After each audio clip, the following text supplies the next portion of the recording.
And for everyone who has community service, October the 7th is double credit. It's Union Township Cleanup Day. We'll give double credit for community service for that day, or toward your fines. You get $100 credit toward your fine if you work community service that day. All right, Mr. Alexander, you should be able to finish this up in the next month. So Yep. I'm going to set you for October 30th. Get it finished by then, and you don't have to come back. All right, thank you, Your Honor. You're welcome. 9 a.m. October 30th. Jeanette Boyd, 202482.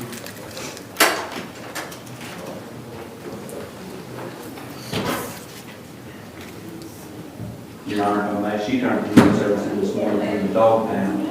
I need to call and see if she got credit in the Ironton police. Okay. Are you still at Mended Reeds? Yes, sir. Okay. Is there anyone here from Mended Reeds today? Do you have a report from Ms. Boyd? Yes. Okay.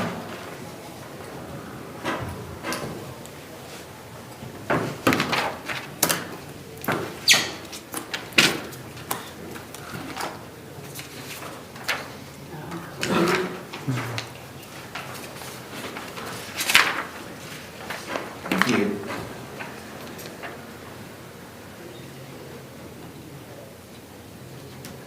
Okay, says you are compliant.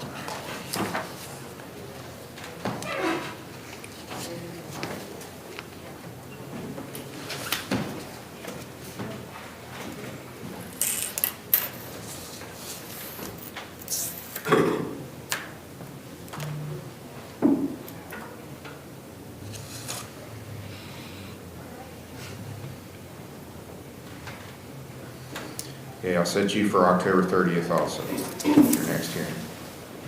9 o'clock, October 30th. Thank you, Your Honor. Thank you. Stacy Burcroft,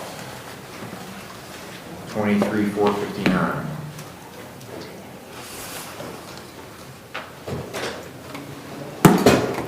You were gonna go to Prestera, did you do that? I had actually gotten a job at Prestera, and I'm still being seen with Huntington Hospitalist Group on 20th Street. It's the same doctor that I was seeing when I went through the HAWK program last year when I was on parole. I've been speaking with my doctor and my counselors, and I've come to the decision that I'd like to just do the 30 days if possible. 30 days of jail? Yes. Why would you do that? It's a personal preference. Like I said, I just got off of parole last year. I just would rather get it over with and get it done. I'd rather see you be clean than go to jail. The jail's way overcrowded. Have you been to our jail? No. It's pretty bad circumstances. It's way overcrowded. I'd rather, there's other people that need to go worse than you do, and you need to be clean. I just want you to be clean. That's what the jail is for, is to motivate you to stay clean.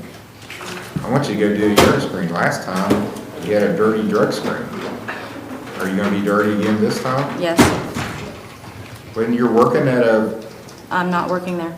I thought you said you were working at Prestera. I was. You had them send paperwork or something over explaining the situation. They decided not to keep me. Okay, well, they probably don't want people testing for cocaine working for them, I would say. Okay, so would you still be dirty for cocaine? Yes. Well, there's no long term in that. I mean, you don't want to why don't we try treatment or something rather than jail? No, thank you. Okay, 30 days in jail it is. Take her, put her in the holding cell. Call the sheriff's office.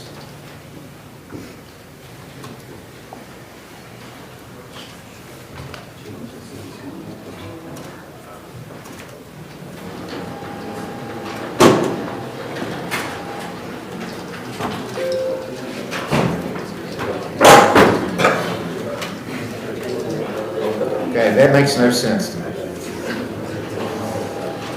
Okay, Alexis Kane, Correct, Your Honor. yes, 23502.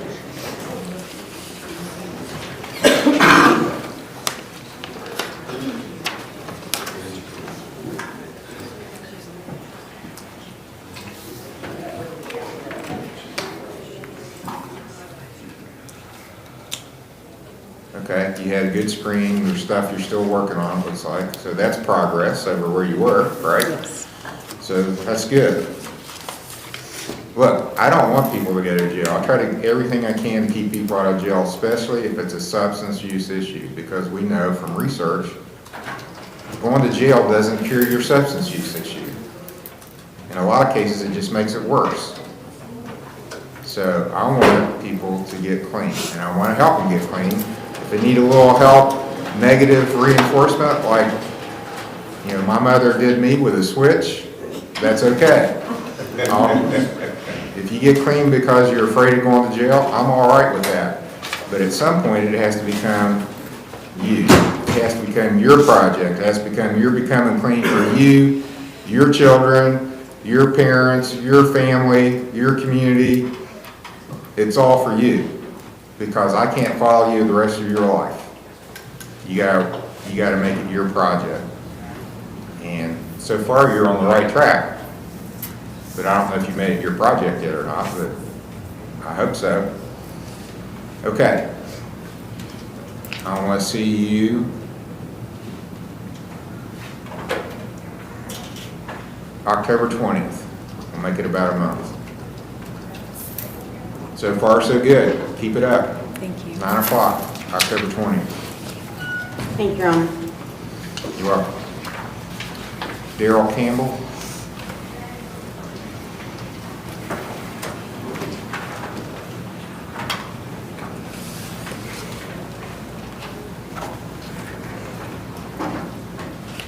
Okay, how are you, Daryl? Good. Good. No problems? Nope. Doing better? Trying to. Okay. Well, trying is a big part of it. You gotta try.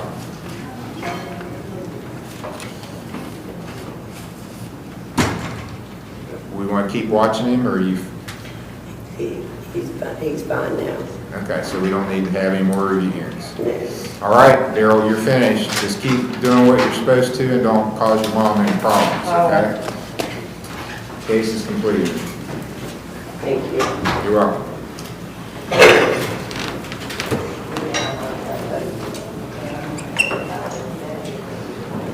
John Cronin. Your Honor, I believe Mr. Major has a report on that. Okay, let's have him come in then. He's talking about that. All right. John Cronin was at Bethesda for inpatient treatment with an ankle monitor, and he left. He was. We give new clients an initial intake phone call, and when he called his family, he discovered that his 17-year-old sister had passed away from an overdose, and I think that was the stressor that drove him to run. Once we were notified that he ran, I immediately called Carl Bowen, and that's kind of where I'm at right now. I did call Carl Bowen's office at about 9:15 on the 15th. He cut the monitor off. So, Okay. It's really sad because, you know, it's hard to learn from other people's mistakes. We got a room full of people, and some of you are facing substance use issues and may go to treatment. This guy's going to go to prison now. He had a misdemeanor. He had a misdemeanor charge with a bad substance use problem, went to inpatient treatment because he had left before, I think, with an ankle monitor, and I told him, if you cut the ankle monitor off, it's going to be out of my hands. You're going to go to common police court, get indicted, you will go to prison for 3 years. He's going to go to prison for 3 years on a misdemeanor that the most he could have got, if I'd given him everything I possibly could, would have been 6 months in the county jail, not in prison. But now he's going to go to prison for 3 years.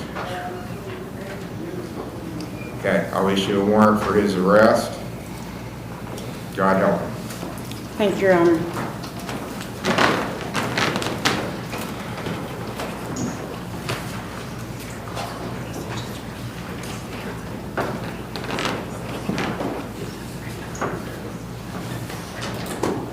Cody Dement, 23-6. Cody Dement, Your Honor, he was in community service Saturday also. okay.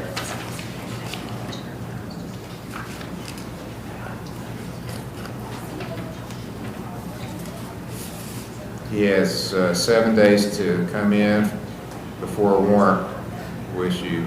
Francie Dement and your family? Yeah, I'll get a hold of him and let him know that he was supposed to be here.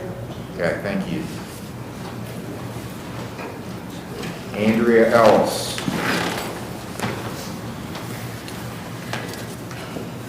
All right, Ms. Ellis, you got community service and fines to pay. Yeah, I paid $50 today, and I can get some community service in this week.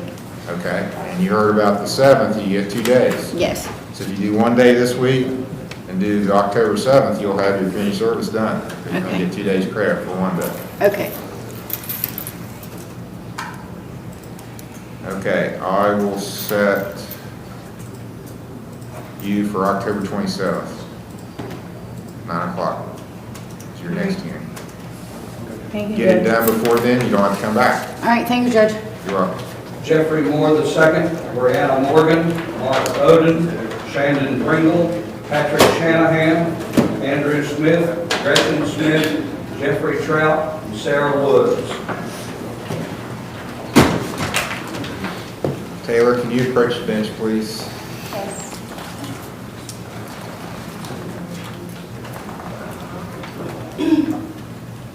Well, you put somebody in the back. She's very perfect. They tested her last time. Okay. I want her in jail. We'll talk to her. There's her, you want her file? Josh will need that to do entry. We'll need her back, obviously. Stacy Burkle. Mark Oden is here. Yes, sir. Are you able to pay anything on your fines today? I'm actually gonna pick up a check and come back and drop something off. I already did the dog pound on Labor Day as well. Your I signed Honor, the, he came and talked to me about doing community service. I told him he needed to, it was his responsibility to get me the proof of it. I had not received it yet. Okay. they had a piece of papers that signed it, all, and Ballard as well. I put it down for you and Ballard, sir. Okay, well, you can only get credit for one place at a time, so, and you are paying something today? I gotta go get my check first. How much? I have to see my check. I'm gonna say maybe 200. Okay, put you down for that. I'll set your next hearing for October the 27th.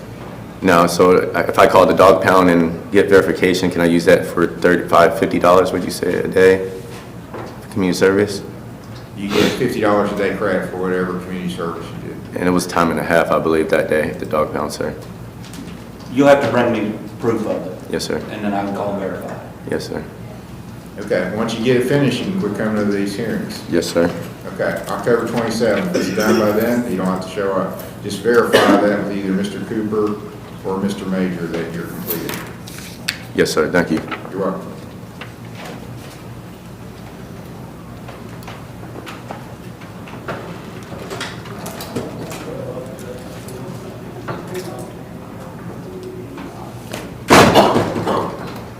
Okay, I see Shandon Pringle's supposed to be here today. She's on the way. Okay, I'll hold her to the side.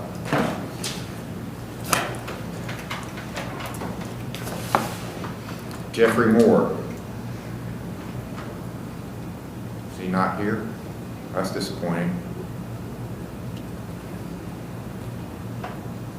Not check in.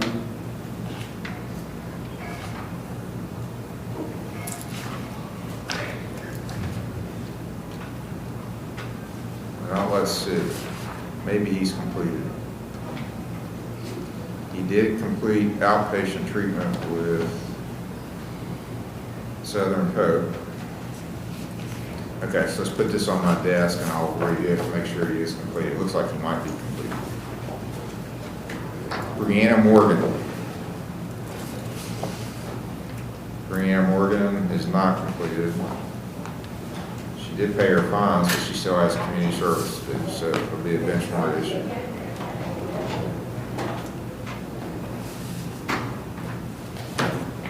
Patrick Shanahan, Yes, sir. 22678. Okay, you've done a day of community service since your last hearing. I got $20 to pay on my fines today, too. Okay.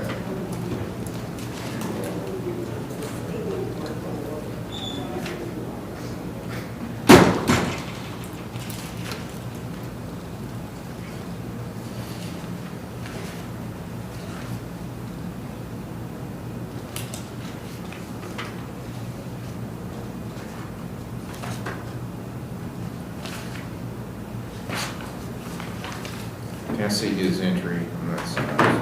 Popping up for me here. Okay, you were at Brighter Days. Yeah, I'm still there, sir. Okay. Did they give you a report? No, they actually didn't. They're underneath new management, so everything's a little chaotic right now, and then they didn't give me one this morning.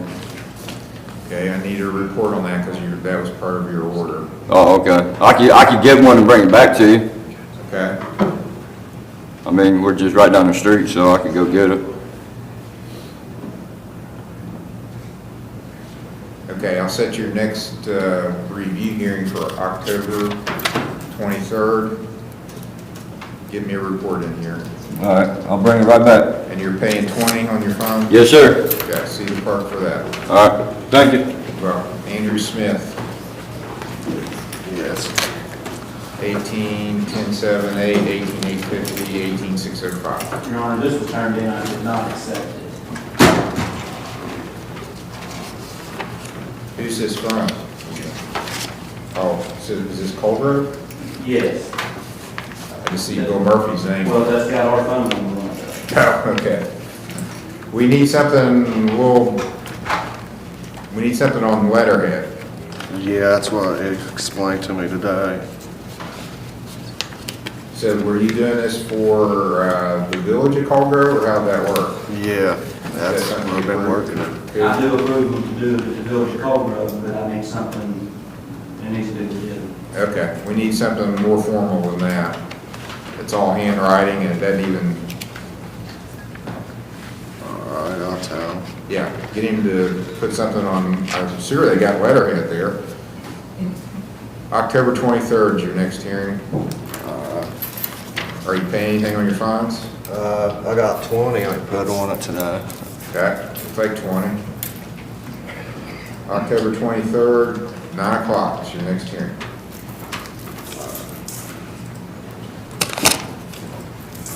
See the clerk. Gretchen Smith. Hello. 22-16-61.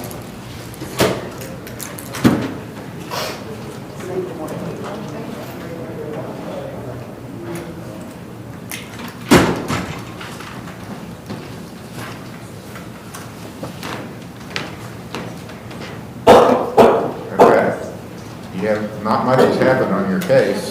I plan on paying what I owe Friday when I get paid. And were you inpatient treatment at one point? I completed it. I've been in treatment for the last 14 months. I work at a treatment facility now in Portsmouth. Okay, was the name of it Sunrise?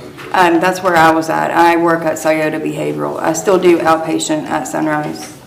Well, your judgment entry said that if you completed inpatient, you didn't have to go to the driver intervention program, but I don't have anything proving that you completed. I've got a statement, an undated piece of paper saying Gretchen has completed 16 hours with Sunrise Treatment Center. I think that was community service, Your Honor. Okay, I've got nothing showing that Okay. you did treatment. Okay, yeah, I can get they don't actually give you a certificate when you complete there, but I can get, Why? they said that drug addiction is never finished. Well, I can agree with that, but Yeah. you gotta have, I gotta have some proof. Okay, here's the thing. I mean, this is something I've been doing, but really I'm not supposed to. The Ohio legislature makes the law. They make the rules. I don't make the rules. I'm just supposed to enforce them. Right. But one of the things that they say on a first offense OVI, I have to make you either go to jail or complete what's called a driver intervention program. That's a 3-day school. So, and the prosecutors kind of agreed with this. If you go to inpatient treatment for days upon days and months upon months, isn't that better than going to a 3-day school? Yes, sir. Yes. You're going to get more education, hopefully help your substance use issues better than going to a weekend school.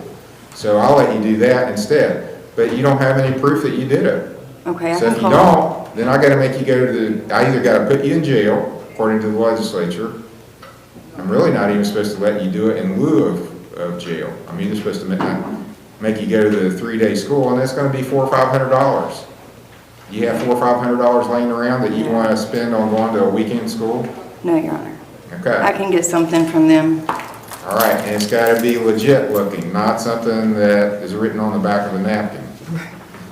Like the last thing that somebody tried to turn in. Okay. Okay, so bring me that at your next hearing, and look, you got community service to do too. Okay, can I do that in Scioto County? You can do it in Scioto County. You can do it for Portsmouth Municipal Court, Okay, thank you. but you gotta do it. All right, thank you.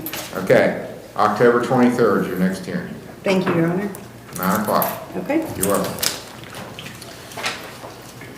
Jeffrey Trout. Not checking. Jeffrey Trout's not appeared, gets a benchmark for failure to appear. He has stuff left to do. In one case, his other case is completed. Sarah Woods. Your Honor, Ms. Woods had a procedure on Friday that required her to have a catheter bag for several days. So she is at the facility. And as you can see from the report, we've started her over due to an incident with her own prescription. Okay, so there's There's plenty of work to do. lots of work to do, it looks like. She's also monitored by Common Pleas as well. Okay.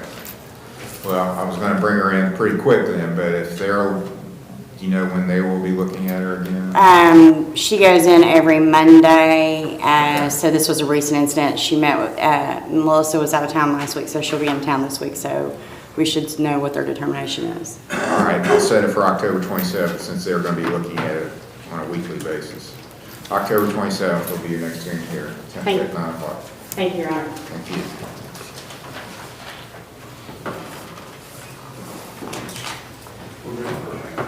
Okay, that finishes the reviews we have, except Shannon Pringle, she's on her way.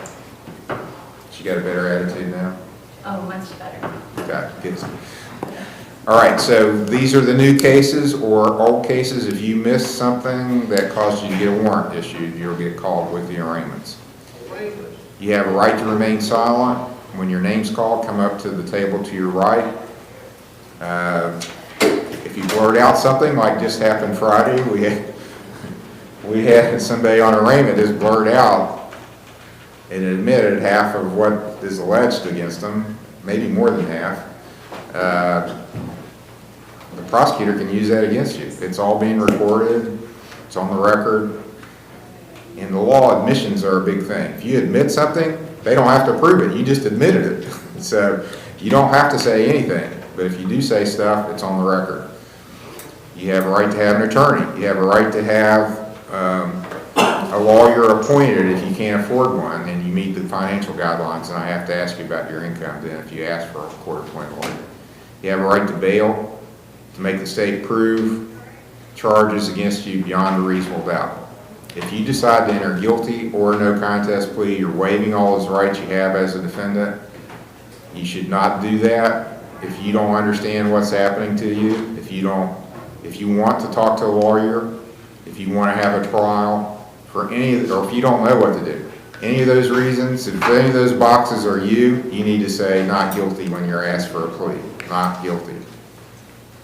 That's the safest plea. Call the first case. State of Ohio versus Kendall Bryant, case number CRB 23519.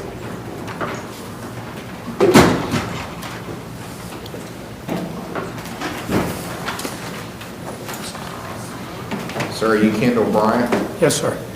Mr. Bryant, the state's filed a complaint against you alleging, and it's 23-519, alleging that at Union Township on August 23rd, you knowingly caused Jason R. Nance to believe you would cause serious physical harm to his person or property. That's an aggravated menacing charge. It carries a maximum penalty of 6 months in jail and a $1,000 fine. You understand the charge? Yes, sir. You understand your rights? Yes, sir. How do you plead to this charge? Not guilty. Do you want a lawyer appointed? I'd like to have one appointed. Do you have a job? Yep. What do you do? I work for Acres Packaging, Huntington. I didn't understand. I heard the packaging part. It's a box company in Huntington. Are you paid by the hour? Yep. How much per hour? $21.20. Okay, do you have a bunch of children? Nope. No children? Nope. Well, then you're not going to be eligible because you make too much money. I'll get one. How much time do you need to do that? I don't know, a couple weeks or something. Okay, let's see.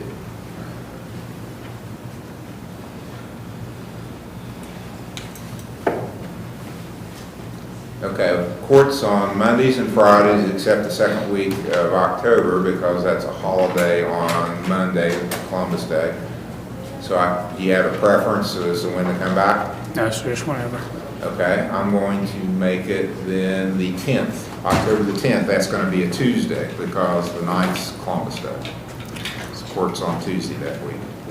So October the 10th, you want to write that down. There's a form there for you to put your next hearing date on. 10/10 at 10. It'll be at 10 a.m. Your pretrial. I'm entering a not guilty plea for you. I'm going to let you sign a $1,000 signature bond. Is there anybody from the prosecutor's office coming in today? Or? Yes, she went to get the folder, Your Honor. Okay. So I'm going to order, is it any problem for you to stay away from Jason Nance? No, I don't want to see him. It's not like a neighbor or something like that? No. Okay, I'm ordering you stay away from Jason Nance while this case is pending. Don't go around Jason Nance, don't text him, don't post stuff about him on social media. I want things to calm down. Yeah. I'm not going to prejudge that something did happen, but I don't want anything else to happen. Right.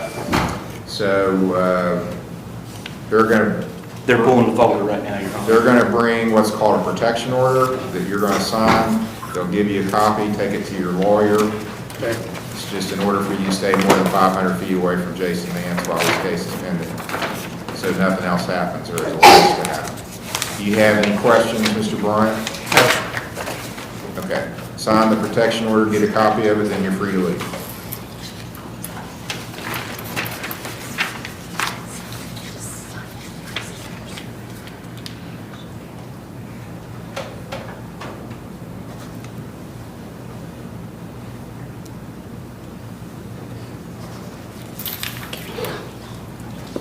State of Ohio versus Casey R. Bartram, case number CRV 23513. Casey Bartram, did not check in, Your Honor.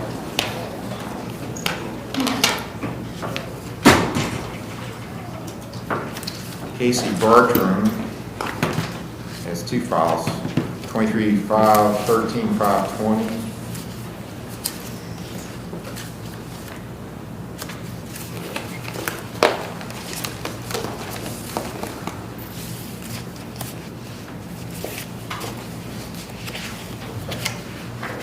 I do have a return of service where he was cited to come into court for today at 9 a.m. He's failed to appear, so there'll be a warrant issued now since he's failed to appear.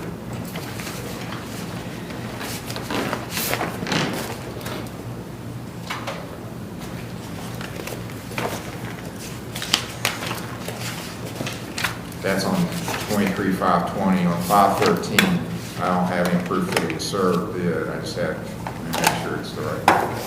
Yeah, it is on 520. This is where he was served.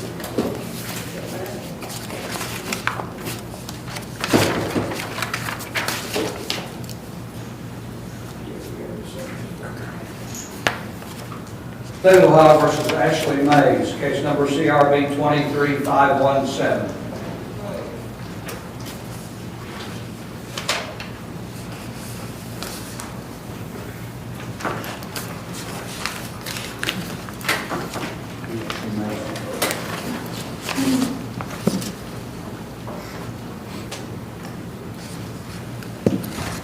him or you, Ashley Mays? Ms. Mays, you have a criminal damaging complaint filed against you, alleging that on July 23rd in Perry Township, you knowingly caused or created a substantial risk of harm to property of Jessica Sloan, and that you did that without her consent. So the charge, criminal damaging, is a second-degree misdemeanor. It carries a maximum penalty of 90 days in jail, $750 fine. Do you understand the charge? Yes. Do you understand your rights I explained before? Yes. How do you wish to plead to this charge? I plead guilty. If you enter a guilty plea, you're waiving the right to have a trial, to have a lawyer, and to make the state prove this charge beyond a reasonable doubt. Do you understand all that? You still want to enter a guilty plea? Okay. I'll accept your guilty plea. I've got an affidavit, but I don't know if the prosecutor has more information than that. All I have is the affidavit. It's pretty lengthy.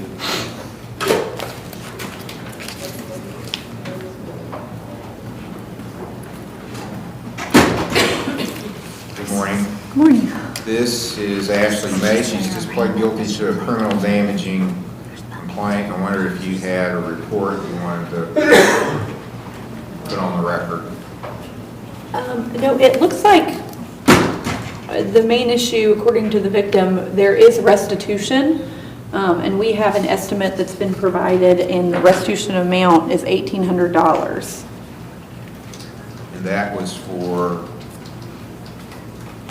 on a vehicle, it looks like? Yes. Do you have any statement other than the criminal affidavit from the complaining party, or I'll read it into the record if you have anything else.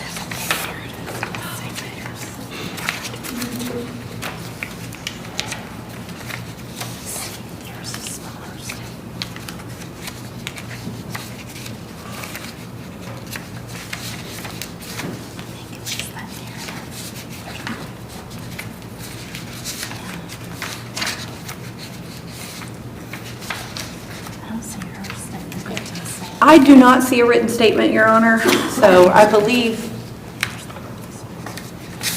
I've got the deputy's affidavit, is what I've got. okay.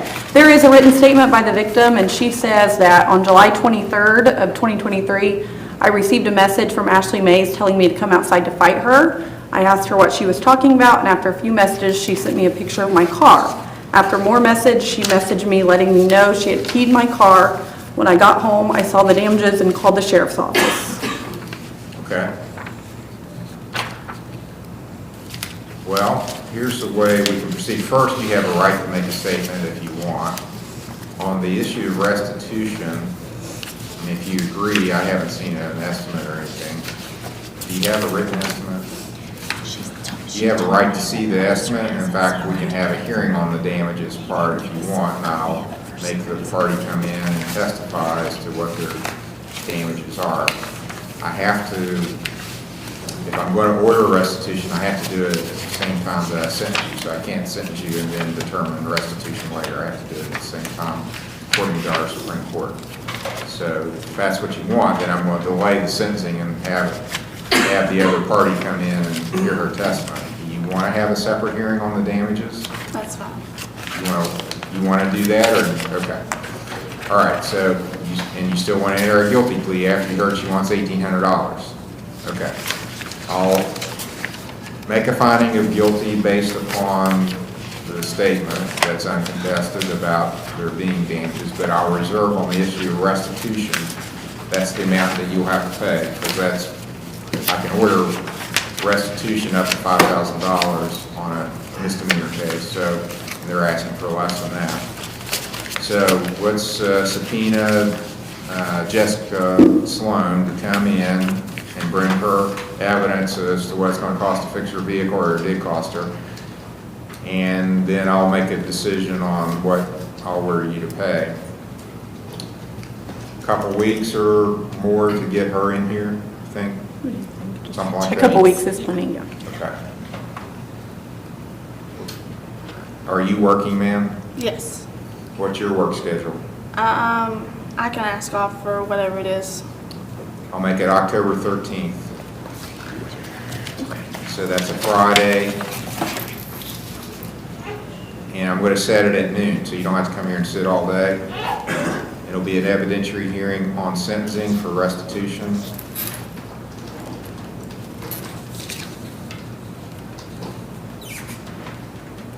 I'm going to let you sign a signature bond of $1,000. So what that means, you're signing a piece of paper that says, I promise to come to court, and if I don't, I'll pay $1,000 as a penalty, and I get a warrant. To get a warrant, you don't show up, and you have to pay $1,000 for not showing up. You show up and you won't have to post any money for bond.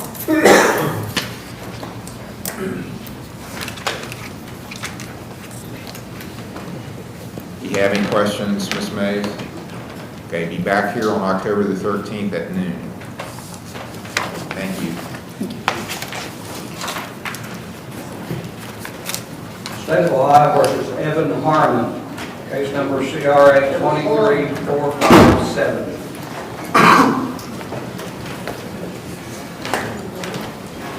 Sir, are you Evan Harmon? Yes, sir. They'll send you a copy of the charges. Excuse me. And it looks like he's at OVP now. Yes, sir. Yes, Your Honor. He has a charge alleging July 7th, so this is an older alleged allegation. July 7th of this year in Fayette Township, he did knowingly obtain, possess, or use cocaine, a Schedule II substance, possession of which is a felony of the 5th degree. The maximum penalty is a year in jail, $2,500 fine. Do you understand the charge? Yes, sir. Do you understand your rights? Yes, sir. You have the money to hire a lawyer? No, sir. You have a job? Not at the moment. No. Are you still inpatient? Yes, sir. Okay. Yes, he's still at OVP. He's due to graduate on the complete on the 25th of this month. All right, Mr. Scott, I'll appoint you to represent Mr. Herman. Thank you, Judge. What do you got here? This time we plead not guilty on the issue of bond, Judge. We note that defendant is here today. Looks like he is inpatient on the good track to complete. So obviously, condition of bond, he remain inpatient, complete, than any other treatment that's recommended to him. Okay, yeah, he can sign a $2,000 signature bond, order you to stay in treatment and complete it. And when's the projected completion date? You probably told me that. I don't remember. The 25th of this month. Okay. Well, why don't we come back around that time? 23rd or 27th, Mr. Scott? Either one of those work for you? Let's do the 27th, Judge. October 27th. Preliminary hearing, and you waive time till then? We do. Be at 10 o'clock on October 27th for your next hearing.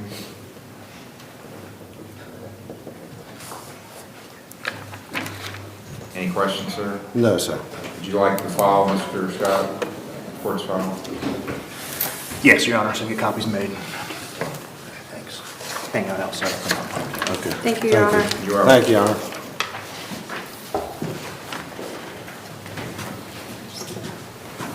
State of Ohio versus Brian McClellan, case number TRD 182552, A through C, CRB 16200, TRD 161007, A and B, TRD 143549, A and B, TRD 101638, A and B. All right, Mr. McClellan is here. He had a review hearing on a week ago. It looks like you missed that. Do you have an explanation? Yeah, my whole family, they've been sick, and my girls brought home something from school. Are you able to pay anything on your fines? Yeah, I paid 30. You paid 30 already? Yeah. All right, I'll set your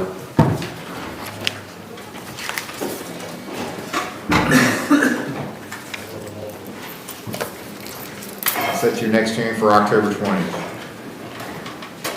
Thank you. 9 o'clock. No warrant to be issued.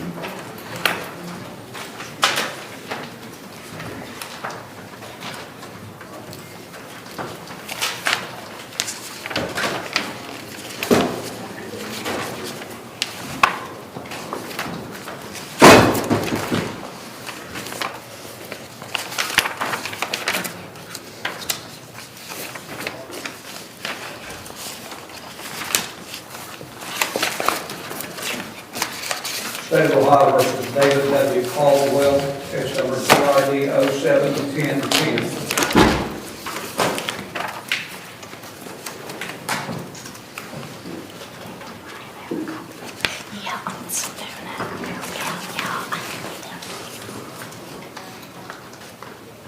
All right, Mr. Caldwell, you had a review hearing July 28th. It looks like that you failed to appear for. Is that correct? Yes, sir. I was You have in an jail. explanation for that? I was in jail. Where was that? Gaines County, When did you get released?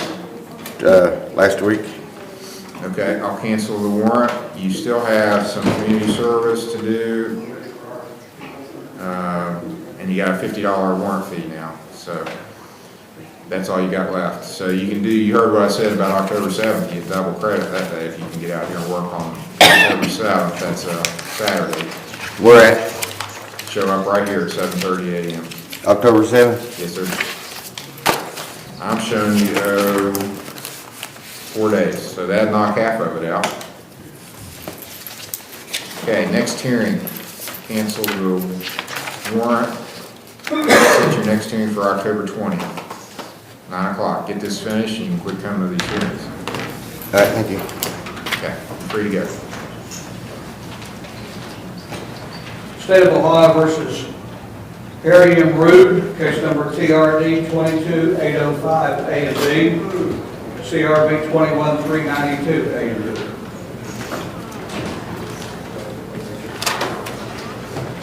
And this was a case set for review September 8th. Looks like you missed that hearing. Do you admit that or deny it? Yeah, I mean, You have an explanation?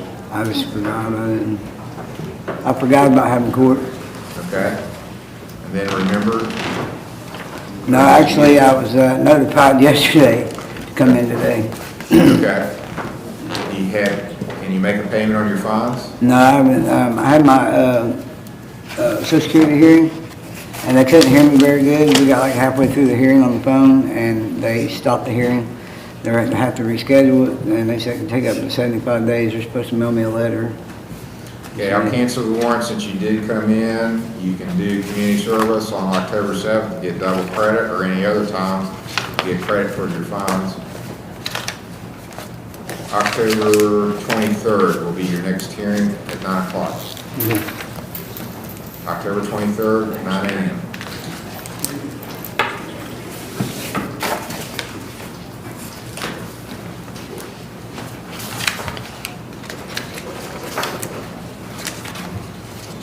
Thanks, Your Honor. You're welcome. State of Ohio versus Gregory M. Unruh, case number CRB 23571.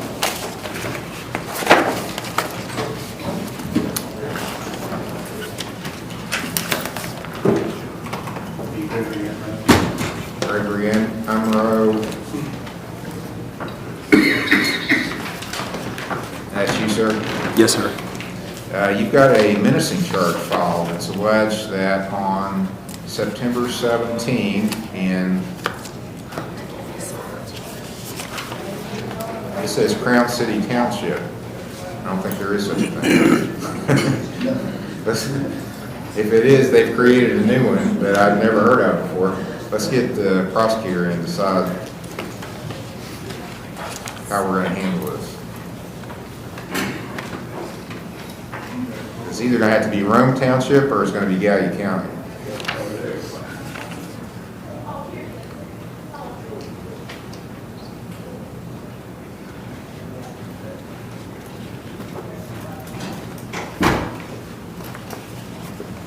We've got a jurisdictional issue on this.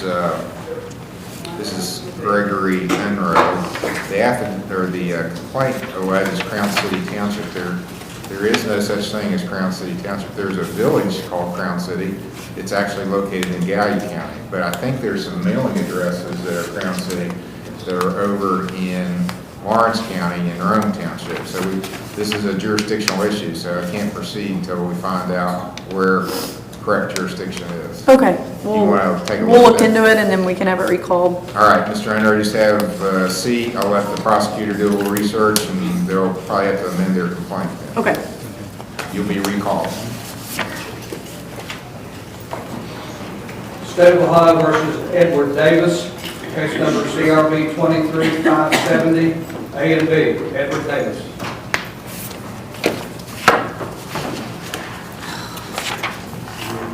Yes, sir.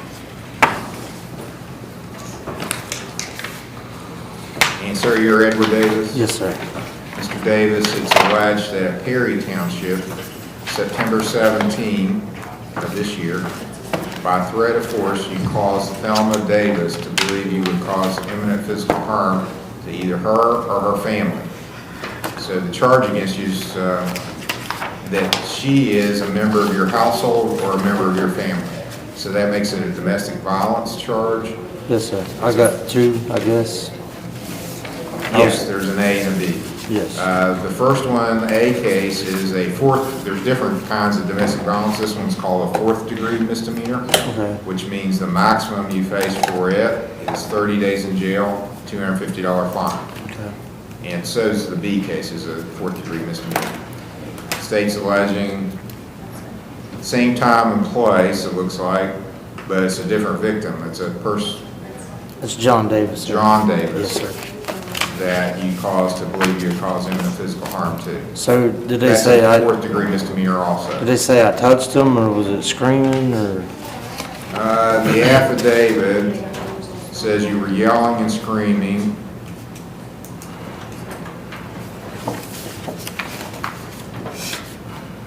Pulled a gun. Told her to get off the property. Okay.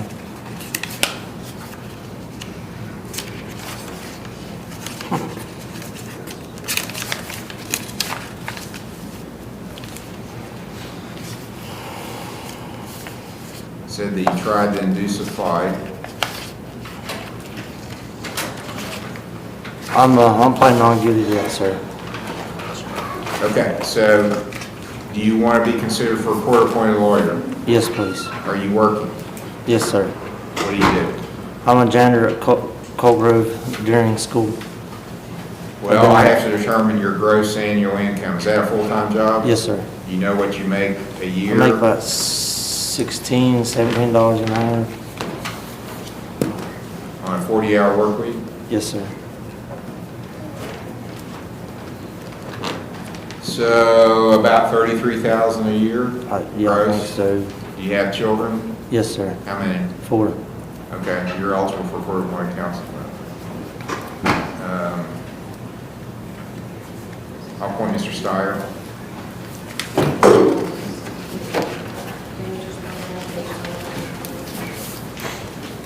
This is Mr. Steyer's, Edward Davis, fourth degree misdemeanor, domestic cases. He can sign $1,000 signature bonds. Well, actually, I think he did post a bond. He's already posted a bond, so his bonds continue. He doesn't need to post a bond. Protection orders requested. Yes, Your Honor. Is there any problem for you to stay away from Well, the thing is, the Thelma and John? goes right where they said they own it. It goes right up against my house, my front porch. So are you neighbors? Yes. very close Okay, neighbors. they are neighbors, so if it's set to like 500 feet or something, that's gonna be a problem, but as long as there's provision for the fact that he lives next door. Okay, here's what I want you to do. You avoid contact with them. You don't engage with them. There's a problem, like they start yelling at you, you just go in your house. Call the sheriff. I don't want there to be another fight or alleged to be a fight. Since it's a fourth degree misdemeanor, we need to come back pretty quick anyway. I'm here the 13th is the only upcoming court day that well, 13th and the 20th I have jury trials, but other than that, I'm here the rest of this month, the 6th, 9th, 17th, 23rd. How about the 25th? Next week. Oh, next week, okay, so 25th, I got you. Today for a pretrial. I am here that day, Your Honor. Well, I'll set this for a pretrial, September 25th, 10 o'clock. Thank you. Protection order. Just wait for me to log in, about 20 minutes, okay?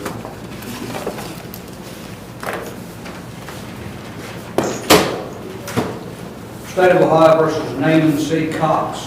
Case number CRB 23569.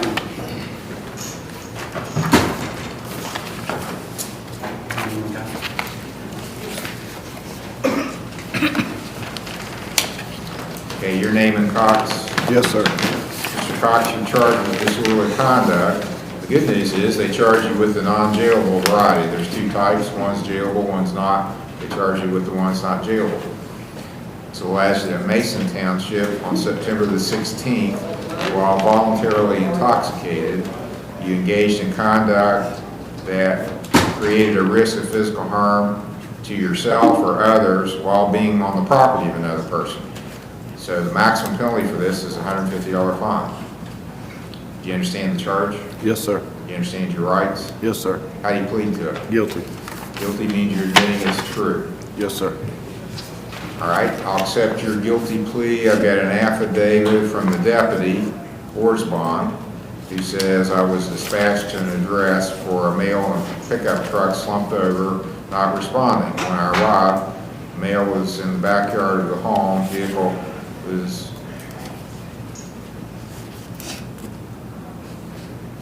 must have been you were in the driver's seat. The truck was running. I put it in park. Oh, the truck was in the backyard.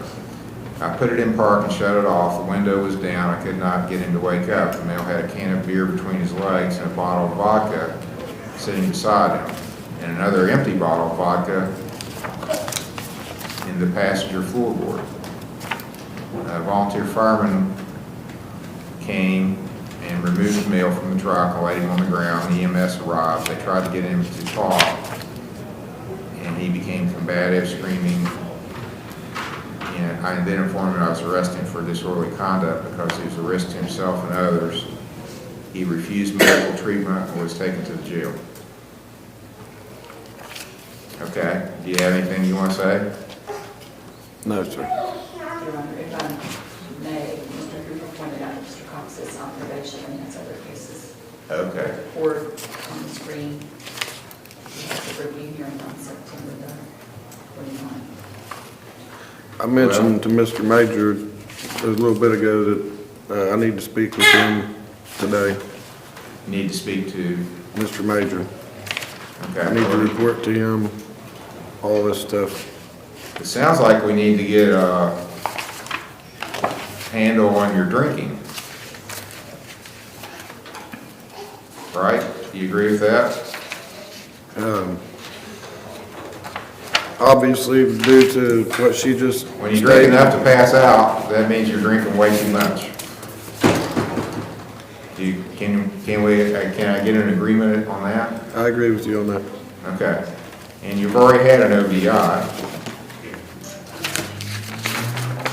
And the driving under an OVI suspension. I have a lot that I need to speak to Mr. Major about.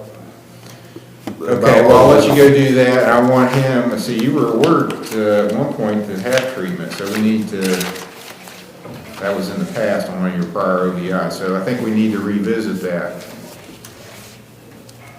So go talk with him. Let me ask you some questions. Did you ever do the treatment you were ordered to do before? Originally, I was going to Spectrum. I completed the entire program, got my certificate and everything. And I came back in here for my review, and you said that you would like to see me follow through and maybe get assessed at a different program. Well, Spectrum doesn't exist anymore. Right. I went to OVP in Gallipolis, and they assessed me up there. I can't remember the gentleman's name that was dealing with me, but he said that he didn't think that I needed to be in the program. But I do not have anything official to. I'm just going to go out on a limb and say he's wrong. Your Honor, I can verify that he did complete treatment at Spectrum. I can't remember the exact date, but he did complete it. It was a couple of years ago, I think. Yeah. No, I just completed it, I want to say something roughly like 6 months ago. I have the certificate. Well, That's about when they went out of business, or maybe before that. It was shortly before they went out. Okay, well, this is all new incident, so we need, obviously, there's still issues. Are you working now? Yes, but it's complicated. Okay. Well, go talk to Mr. Major. Taylor knows your history. Maybe you can talk to him also. We need to address this, right? Okay. Yeah, we need to address it. So let's come up with a solution. Go talk to them, and I'll have you come back after you've done that. We'll see if we can get a plan together. Is that all for now? Yeah, we'll recall you later. This goes.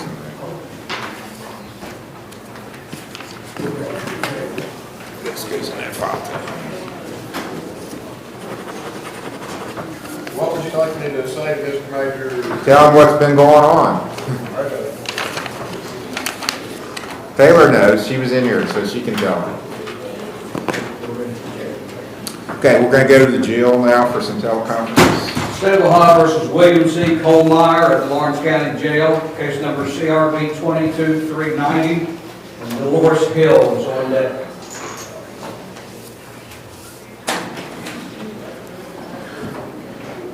So are you William Colmeyer? Yes, sir. Colmeyer, I'm Judge Capper. How you doing? I'm better than I deserve. It looks like you missed a hearing back in December of 22 and got a warrant issued, and it looks like the warrant finally caught up with you. And Mr. Steyer's your lawyer, right? I believe so. He is here.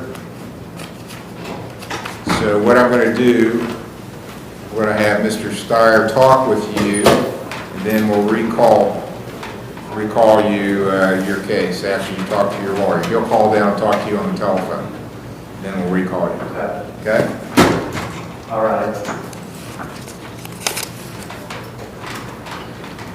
State of Ohio versus Dolores E. Hill, case number CRB 23568 and CRB 23536. It's Tyler Smith's case.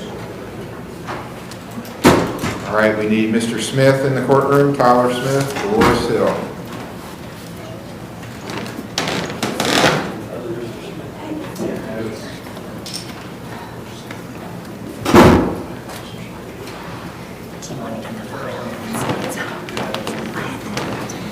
I don't know if we've got anything worked out here, or...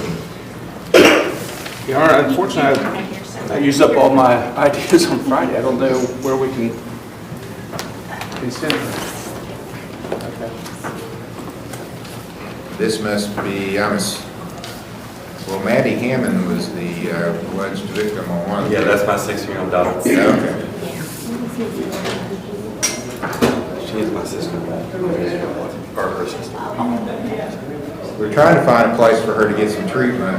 The problem has been she has Medicare, West Virginia Medicare, and there's very few facilities that I have access to that will take a patient whose pay source is West Virginia Medicare.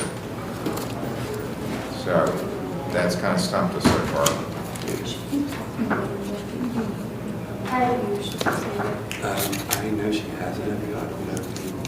The last time that she had this, she stayed there one time in Puerto Rico, and that's the issue now because she wasn't just, she got kicked out of her apartment, so we let her come and stay with us. But this has been going on multiple times, and now my landlord doesn't want her on my property deal. And he said if she comes back to my property, we're going to be kicked out. And I have 3 kids, I can't afford to have that. So, and then Does she need substance use counseling and mental health counseling? As far as substance abuse, I don't know anything about it. I don't know what she's done. But I know as far as mental health counseling, yes, I think she can do that. And like I told Ms. Jasmine earlier, I think putting her in jail or letting her out in the streets is not helping her in any situation at all. You know, I think she needs to go somewhere that she can get the help she needs. That way she can take her medicine. Because when she's on her medicine, she's fine. You know, and she has no issues. It's when she's on her medication, it's when she has those. Well, I absolutely agree with everything you're saying. The problem is we don't have very many facilities for people in the circumstances that she's in. I've got a lot of facilities for people with substance use issues that have Medicaid, but not much for people that are on Medicare, which means you got to disability. And then for someone who has Medicare and mental health issues only, it's almost nothing. And we've got a new facility coming online at the old Bellefonte Hospital, but they're not up yet. St. Mary's, I've worked in River Park and Miller Bay. Saturday, you said? Prestera. Oh, Prestera. All right. You want to try Prestera? We can try it. I don't know, do we know if they'll take West Virginia Medicare? Well, they're in West Virginia. But I know they can dual diagnosis with substance abuse and mental. You want to call Mr. Smith? Sure. All right. Ms. Hill, we're trying to find a place for you to go, get you out of jail where you can get some care. The challenge has been your pay source. There's not many facilities that will accept your pay source. Okay, I'll see. So, I'm going to let your lawyer, we've got a lead on Prestera. Have you ever been to Prestera for treatment before? Yes, sir. You have, okay. Well, maybe they'll take you then if they treated you before. So I'm going to let your lawyer, Mr. Smith, call them and see if we can get something set up, and then we'll have you back out after that occurs. Okay, thank you. Thank you. Thank you, sir, for being here today. May we approach for a second? Sure. Do I have to sign anything or anything like that for us?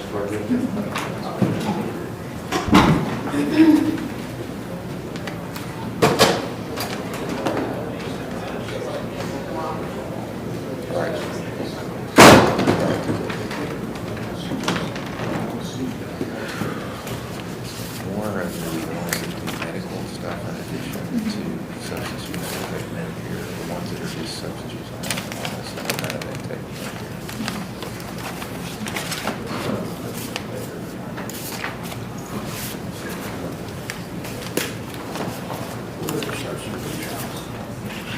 Okay, we're ready for the pretrial docket.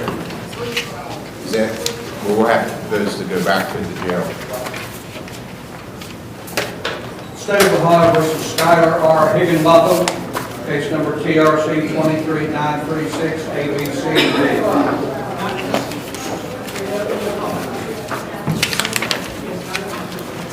This is Mr. Smith's case set for pretrial. Skylar Higginbotham. Roger Smith. He's here, Mr. Smith. I was looking at you.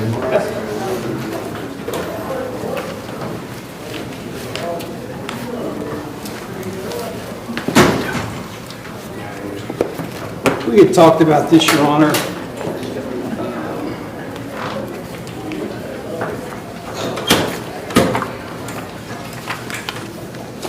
What I'd like to do, he's not ready to do our plea today. I think we're getting closer. I had some discussion with Mr. Heald. If we could have another pretrial waive time, I think we'll resolve it at the next hearing. Okay. Let me tell you what's court's docket looks like. Sure.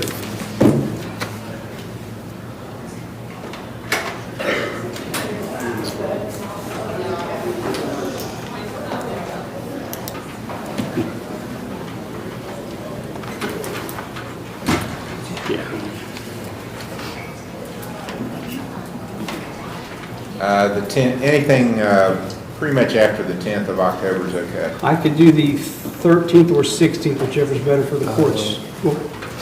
I'll work on the river. When will you be back from the river? So I'll go on the 26th, I'll be back on the 19th, any day after Of the October? 19th works for me.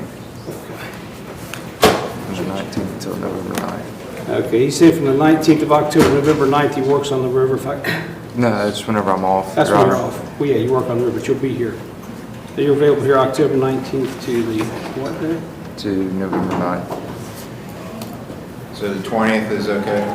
20th. Yes, the 20th of October is fine with me, yes.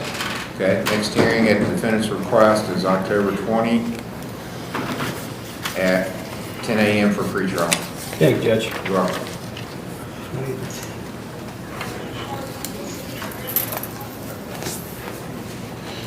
State of Ohio versus Christian B. Malone, case number CRB 23455. Christian Malone.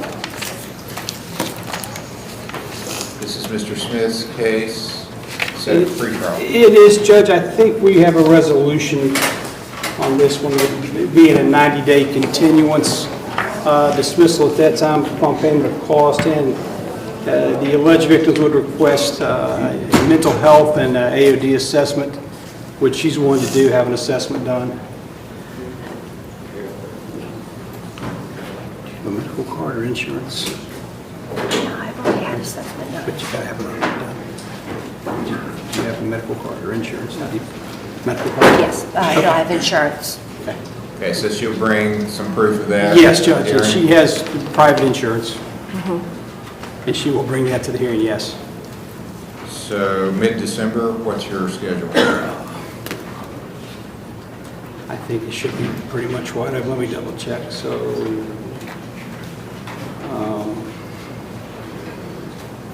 at the court's discretion, Judge, I have pretty much wide open in December, the first part. December 18? Yes. December 18 will be the next hearing.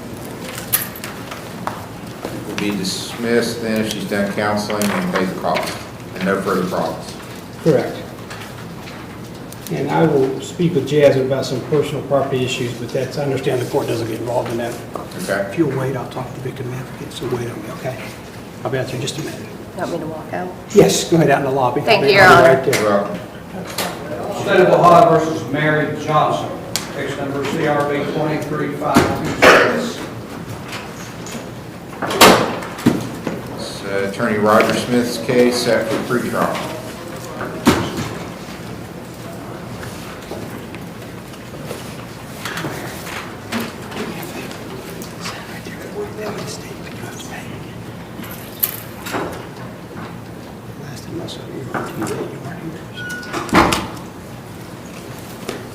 Judge, this is another domestic. In speaking with Jasmine earlier, I believe the alleged victim does not want a restraining order and is agreeable to having the case dismissed after 90 days.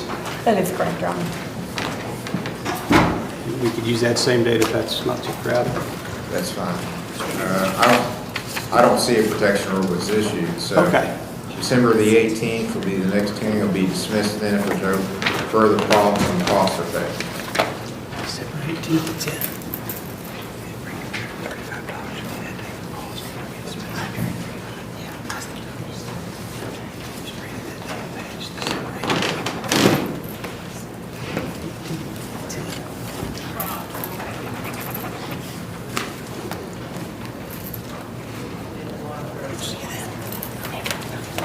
State of Ohio versus Shelby N. Rodriguez, case number CRB 23396 and TRC 23816. Shelby Rodriguez.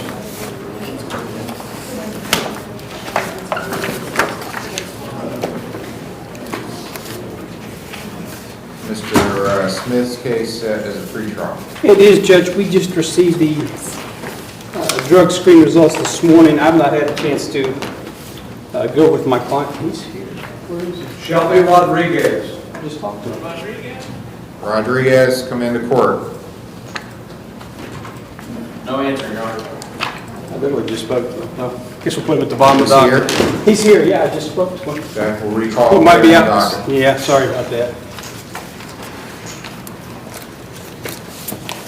State of Ohio versus William Alexander, case number TRC 231293, A, B, and C. Mr. Stratton's case set for pretrial. Mr. Stratton. I've not seen Mr. Stratton this morning. Okay. Recall. Okay. Your attorney's not here, sir. Call later.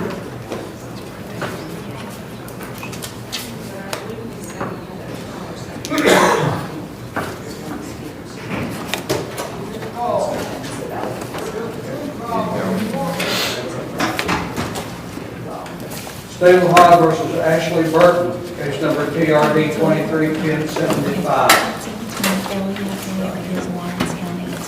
Ashley Burton.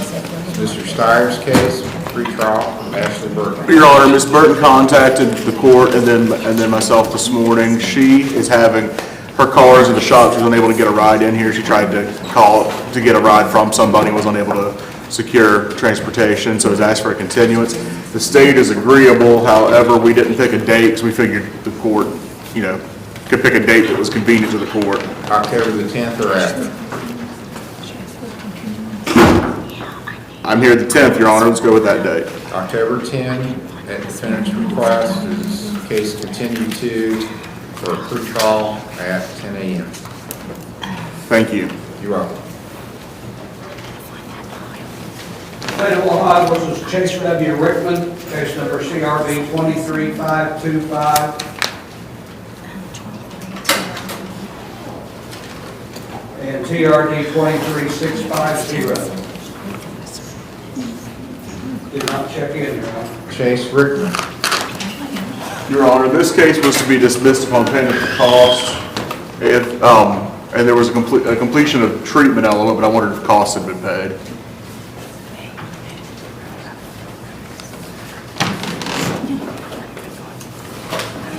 I don't see that they have. Okay. But I have no further information, Your Honor. Okay, he's got 7 days to appear before warrant will issue.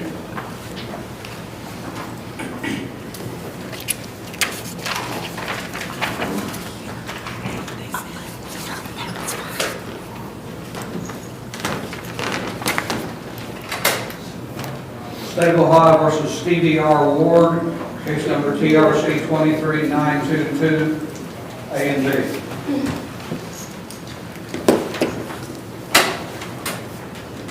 Your Honor, this matter is an alleged OVI, and the state called this morning and don't have test results.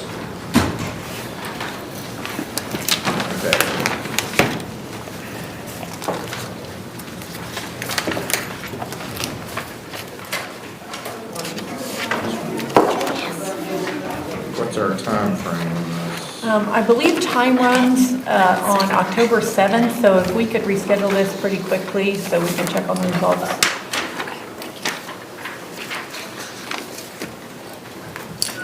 I'm available all upcoming court dates, I believe through the 7th, so.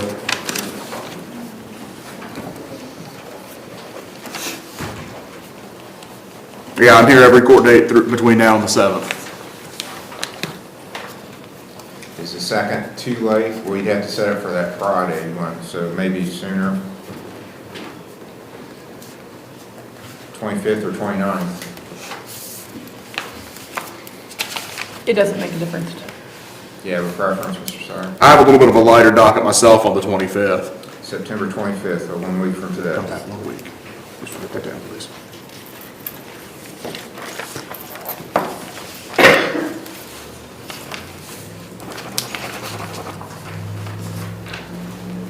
State of Ohio recalls Christopher J. Blevins.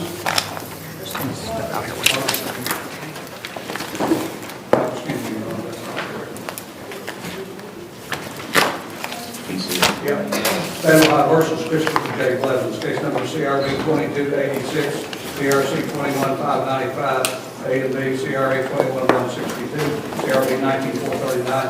However, Mr. Stratton is listed as his attorney, although I have Steyer. I'm not sure who's supposed to be his attorney. Who's your counsel? Stratton.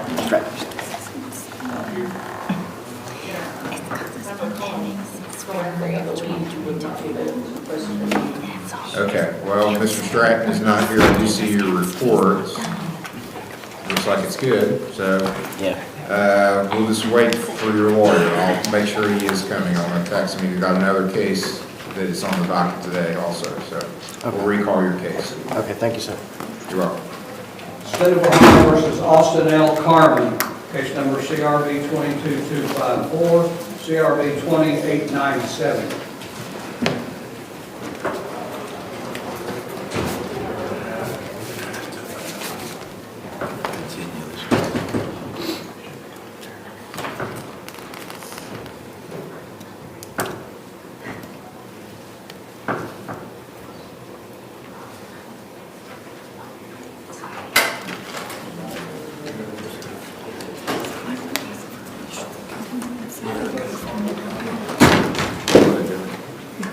Your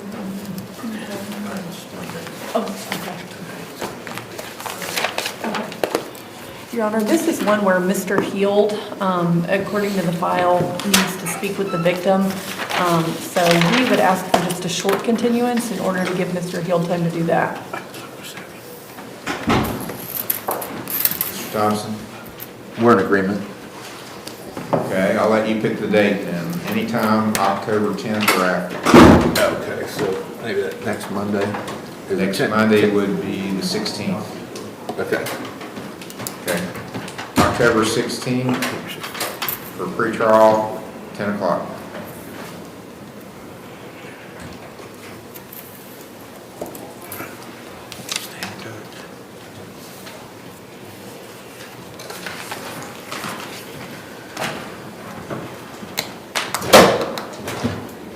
State of Ohio versus Douglas Price, case number CRB 23276. Douglas Price did not check in. It's Mr. Thompson's case. He was supposed to be at Bethesda. It's my knowledge. He did not show for his assessment. He hasn't appeared today, so there'll be a warrant issued for failure to appear.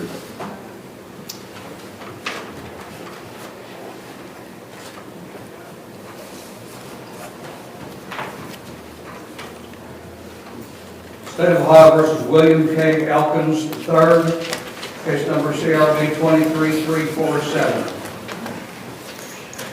It's Mr. Morford's case set for pretrial. Good morning, Judge. Good morning.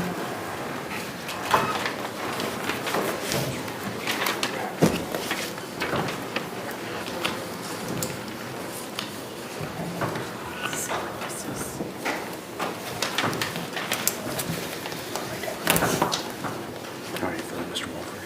Are you feeling better, Mr. Wolford? It's good to hear.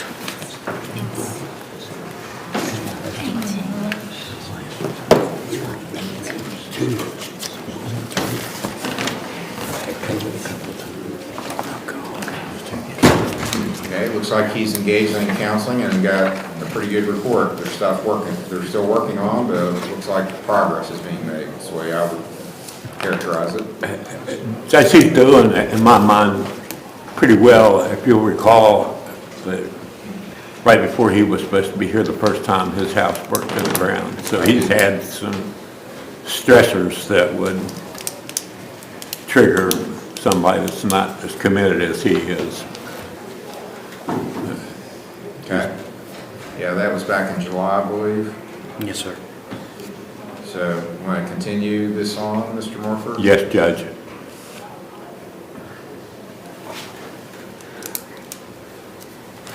October 20th? Sounds good, Judge. Sounds good for me. Does it sound good for you? I can't hear you. October 20th, so does that sound good for you, sir? I'm going to check right now.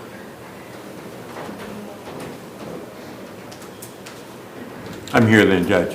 Okay, October 20th will be the next hearing. Continue as you are, Mr. Elkins. Thank you, sir. Good job. State of Ohio versus Jeremy Runyon, case number CRA 23281, CRB 23282, CRD 23511. Jeremy Runyon. He's here, Your Honor. I just talked to him. He's Mr. Tyler Smith's case, set for pretrial. Take your hat off, sir.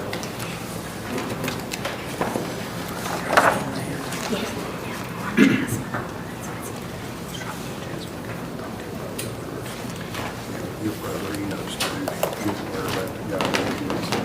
That's okay. We just want to, you're in the crease. Yeah. How long have you been there? This is my first week. I don't have that risk. I had risk surgery. Can I go back out the county and see it? I'm not seeing two of these. Yeah. All right.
Have you seen the report of August 31st? No, Your Honor, but I'm aware of some of the statements in there. And Mr.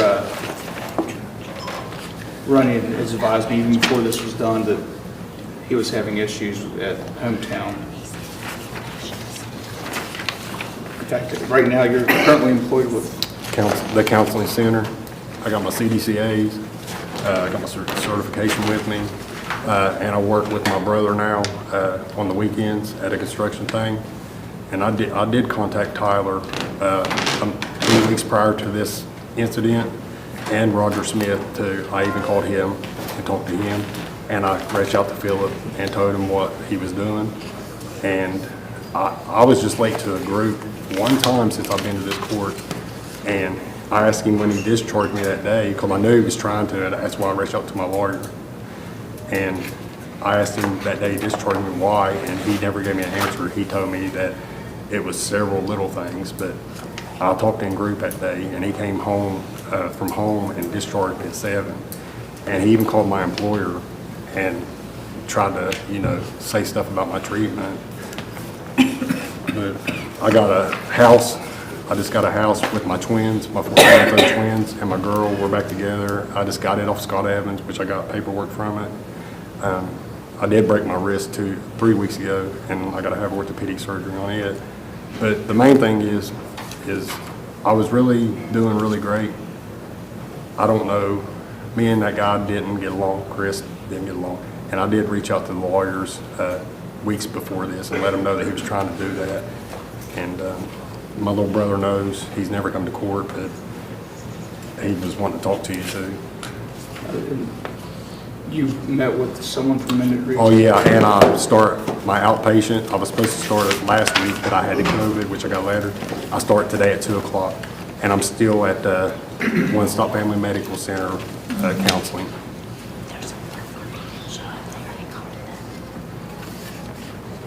It's the first time I've ever had a real employment, a real job. I got my own house, like I said. I got my family back together. My brother and him, he's let me work with him on the weekends. We're back together. And I don't want to lose my CDCAs and all that. And I know that y'all been lenient with me, but I've never did good. You've had me in here for years in front of you. That's the first time I've ever had a real paycheck.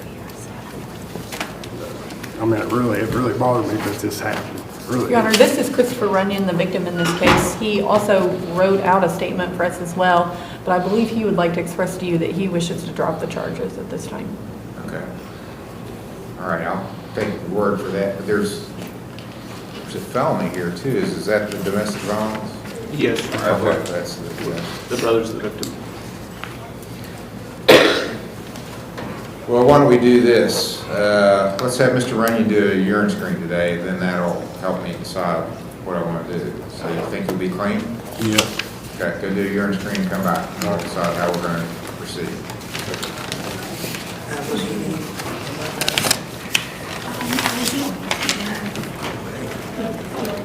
State of Ohio versus Landon Wheeler, case number CRD 21813, CRD 212077, A and B.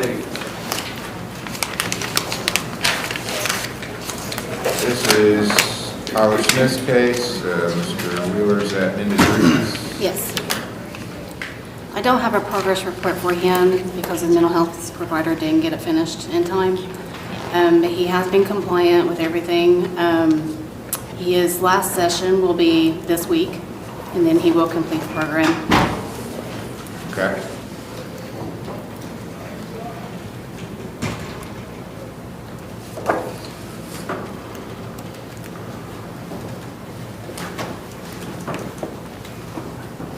Well, we've got some old traffic charges that need to be finalized, and then we've got a misdemeanor criminal case, domestic violence. It's old too, 2 years old.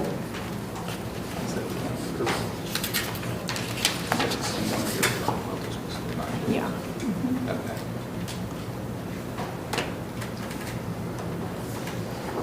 As far as the domestic violence case, Your Honor, I believe I'll leave that to the state of Ohio, how they want to proceed with it, because we did talk about that a little bit.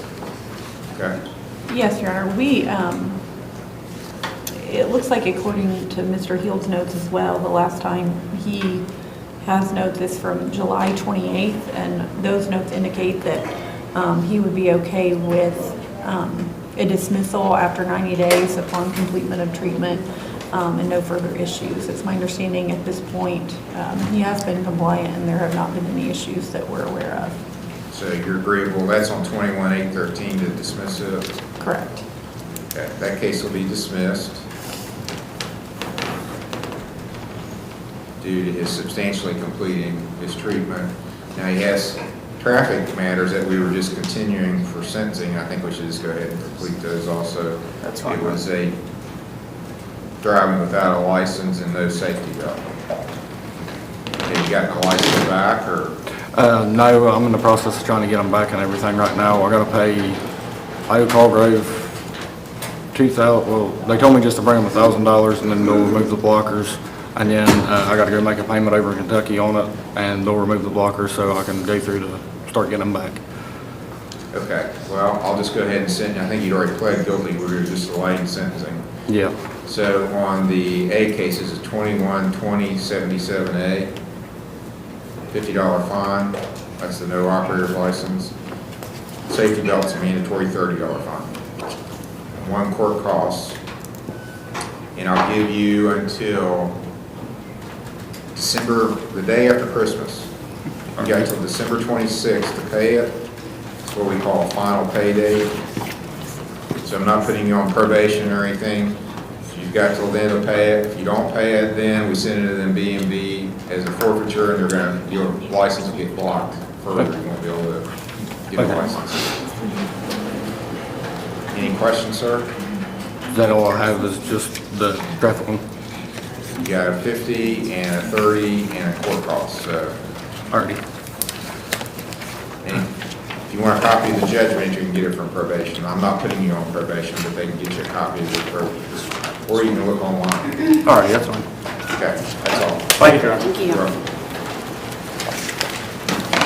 State of Ohio recalls Shelby Rodriguez, case number CRB 23396, CRC 23816, 3B and C.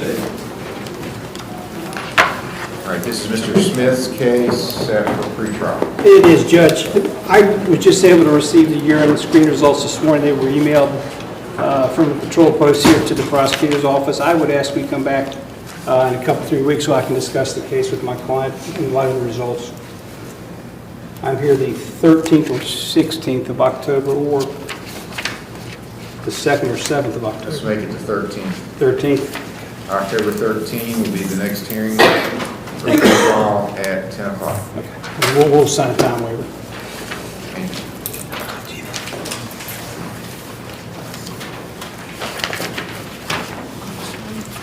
State of Ohio versus Austin Harper, case number TRC 23956, A and B.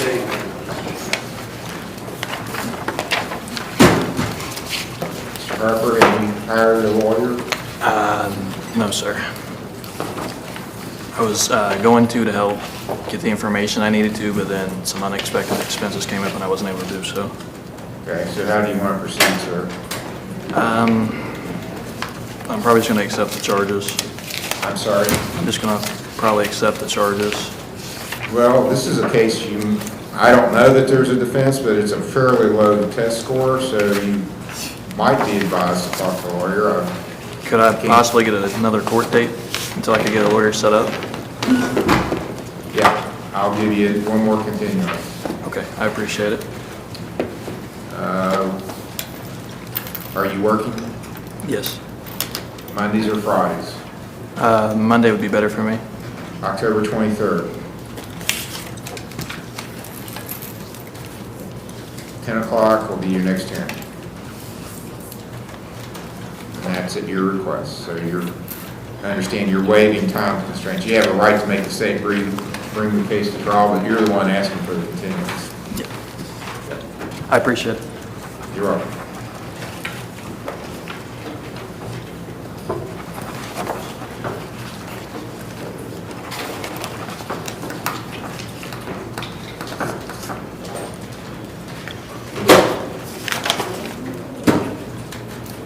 State of Ohio versus Adam C. Reynolds, case number CRA 23448, CRB 23400. All right, we had Steyer and Thompson, I think, on two different folders. Okay, I was gonna say, because it had Mr. Thompson, it had my name on the docket sheet, on the computer, it only had Mr. Thompson, but. There's a 23-400 is Thompson, 23-440 is you. Do we want to keep both of us, or do you want to just?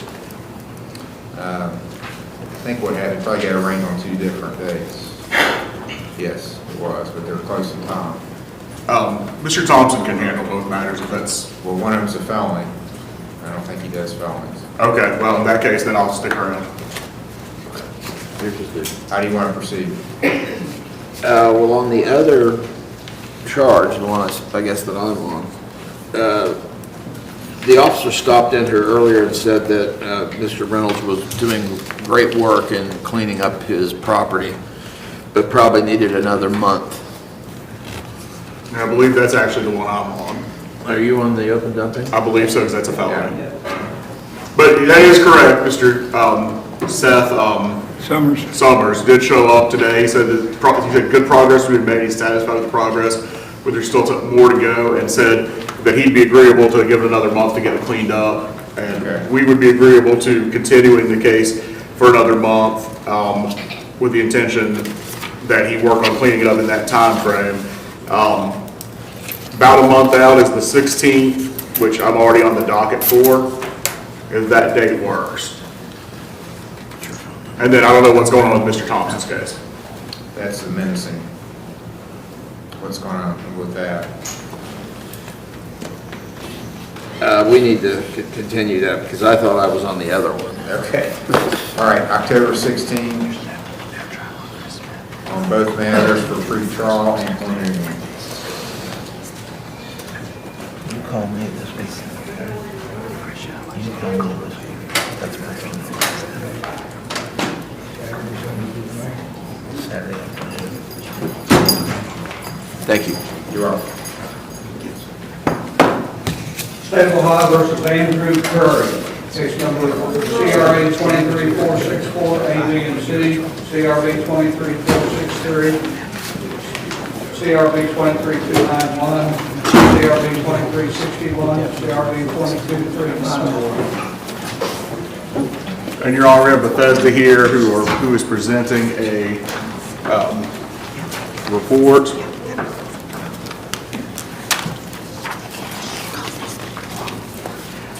Compliant with negative drug screens. Very good. Good job. Thank you. Then additionally, I have, these are prints, I can give these to the prosecutor, but. Okay. And then in addition, I've got some printouts of photographs that Mr. Curry has provided showing a number, I'm sorry. Yeah, showing a number of trash bags and clear space addressing the open dump. I'm going to provide these to the state. At this time, Mr. Summers didn't give me any information on that one today, so I don't know if he needs to maybe go by and see where things are. From the look of things, we have more progress, but probably still a little bit of work to be done. Your Honor, we do community service at, every Friday at Bethesda, so maybe we can assist in maybe getting everybody out there to get it done. Okay. Come back in another month then? If we want to stick with that date that we just established of the 16th, that would be fine, Your Honor. Okay. Mr. Curry's cases are all continued to October 16th, 10 o'clock. Thank you, Your Honor. You're welcome. Thank you. Good job, ma'am.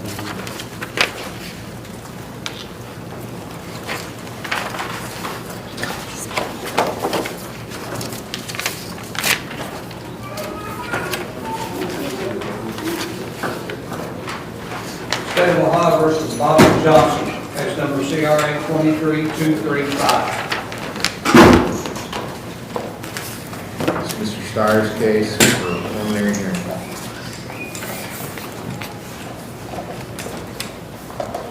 This is a open dumping also. It is, Your Honor. I spoke to, Mr. Johnson is back with us here after having been gone hospitalized for quite a while. He spent, my understanding is about 25 and 30 days in the hospital. And in fact, this morning, before he got here, he underwent dialysis. So he's dealing with some pretty serious health concerns.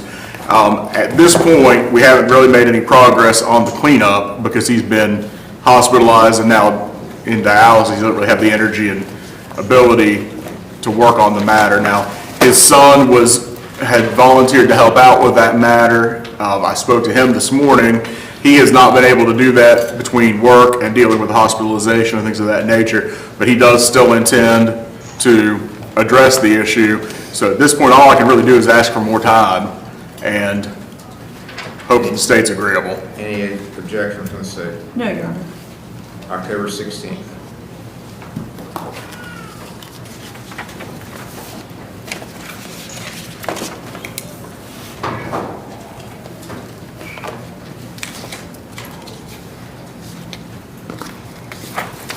Yes, sir. Thank you. Thank you for making it in here. I really appreciate it. Yeah, but it'll become more cases. Okay.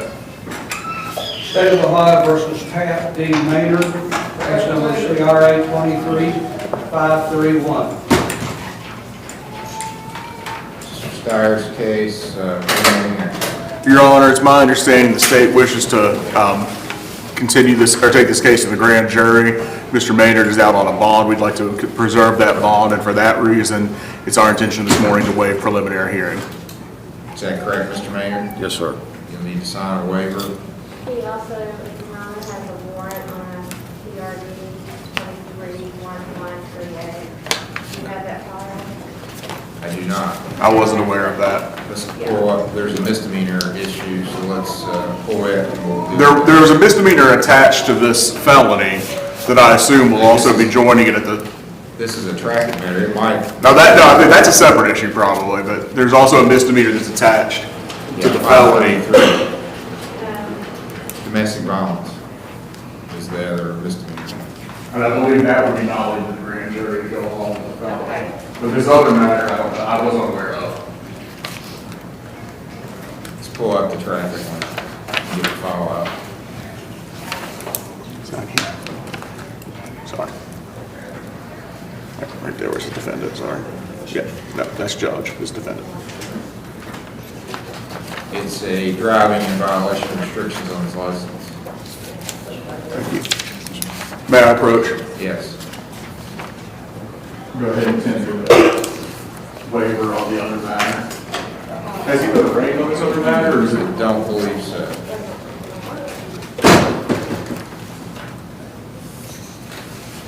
Okay, I'll accept his waiver of the preliminary hearings. Now, Mr. Maynard, you need, on these cases, are going to go down to the court in Ironton at the main courthouse. This way. And who knows when that'll happen. So you need to probably stay in touch with Mr. Steyer and kind of keep, do you have access to the computer? No, I got a smartphone, that's it, sir. Okay. Well, you can actually check it on your smartphone. Get the clerk from the Common Pleas Court's website and go in there and check it periodically, because what can happen is you get indicted, they try to get you to come in and you don't, then they'll issue a warrant for you. And sometimes they don't even do that, they just go ahead and issue a warrant no matter what, so. Okay. I would ask for a summons to be issued in this case, of course. Well, and let's make sure the prosecutor has your right address, because sometimes people move and they send it to the wrong address. Go ahead and give your address. 102 Ferry Street, South Point, Ohio, 45680. That's what's on the complaint, so that should be correct. Is that, Luke, is that where the, I have that as the victim's address. That's my mailing address. That's his mailing address. That's the only one I have at the moment. I've been staying in Greenup. He's been staying in Greenup, but if you contact me, I can make sure I get a hold of him. I have contact with him. Okay, don't leave and let's address this traffic thing, because you got a warrant outstanding on that. So Is that this court's case? It is. Okay, okay, so just stick around and we'll get you right up. They'll bring the folder out here as soon as they find it. Okay, hang tight. State of Ohio versus Austin D. Pauley, Case number CRA 22737, CRB 2262, CRB 21246, CRB 19743.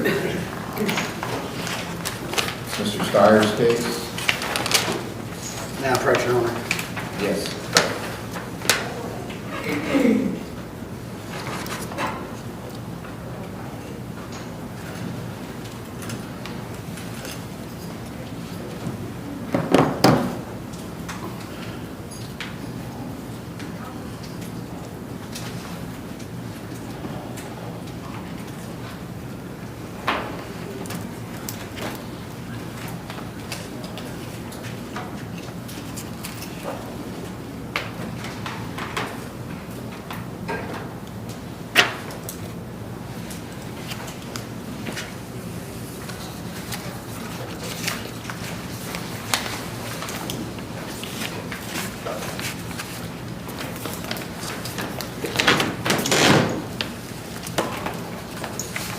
I'd like to have Mr. Pauley do a hearing screen here.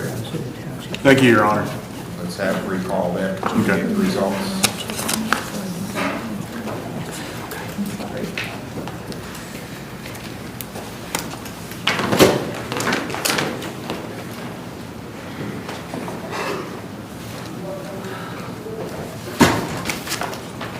State of Ohio recalls Naaman C. Cox, case number CRB 23569. Mr. Cox was on disciplinary conduct and had conference with Taylor and Mr. Major. Did we come up with any kind of a plan? Yes, I'm almost positive he's going to need at least outpatient services. He has a full assessment scheduled on the 29th at 1 o'clock because he has court that day, and it's just more convenient for him to make the trip down here, and then we can get his insurance and his treatment taken care of. I advise him, Your Honor, that he does have some old cases coming up on the 29th that, depending on how he does with treatment and what he decides to do there, may determine whether I do a probation violation on him or not due to this new case. Okay. So the assessment's going to be on the 29th? It is. Okay. And he has a review on the 29th? Yeah, 9 a.m., yes, sir. All right, I'll just set this for sentencing then on September 29th at 9 a.m. and I'll just keep this holding it over your head. It's not that much, but it is something, so, and you can get a probation violation filed. The main thing is we want to get you clean. You got an obvious alcohol issue we need to address. We'll see you on September 29th.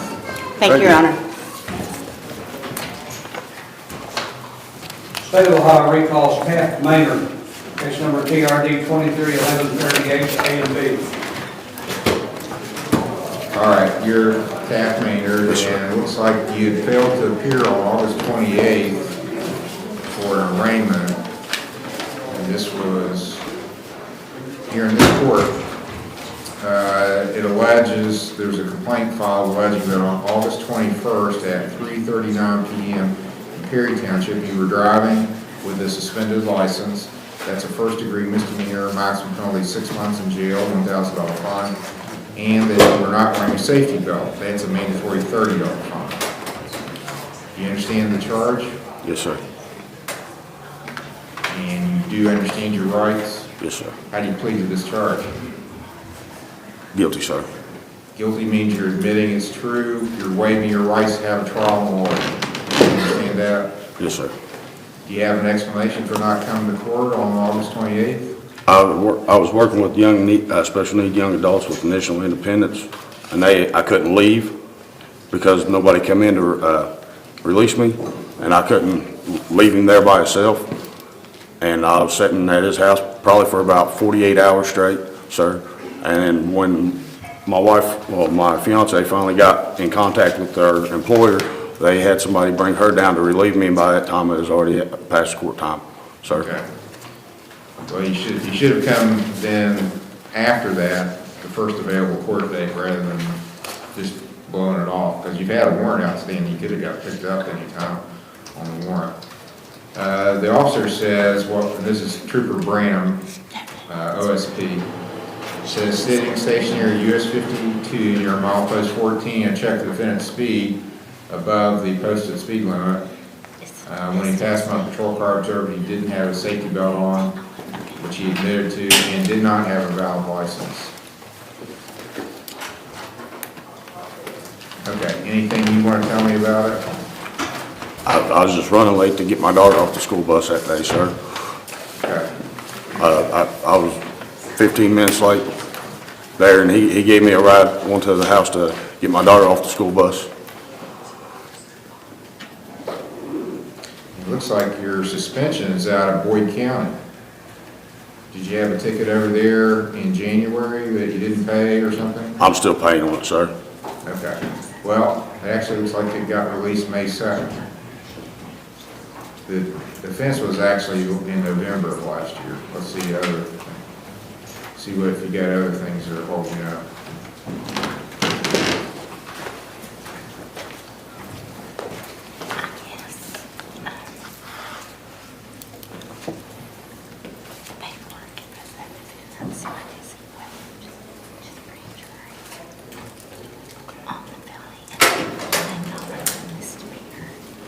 Looks like you've got something out South Point's mirror store.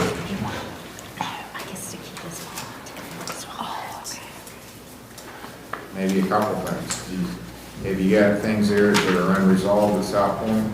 I shouldn't, sir.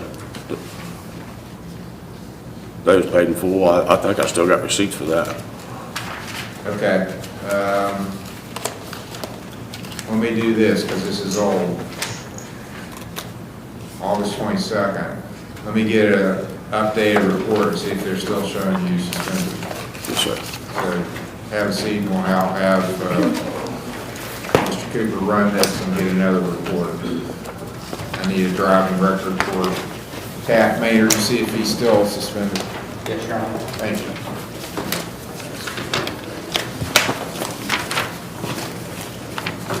State of Ohio recalls Shandon Pringle, case number CRB 2189. Shannon Pringle is here. This was reviewed today. She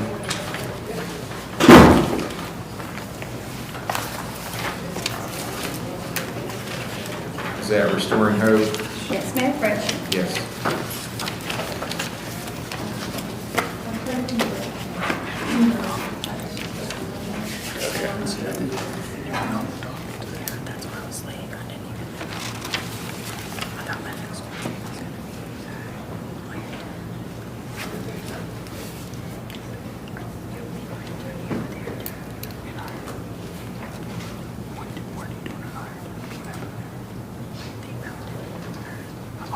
Okay, so she's being compliant and actually has improved attitude, so very good. And drug screens are good. Okay, good job. Thank you. And you're working now or not? Do you have a job now? No, not yet. When's that gonna happen? You completed your CDC. Yeah, my CDCA is completed and I'm back enrolled in school, but I'm not employed yet. Okay.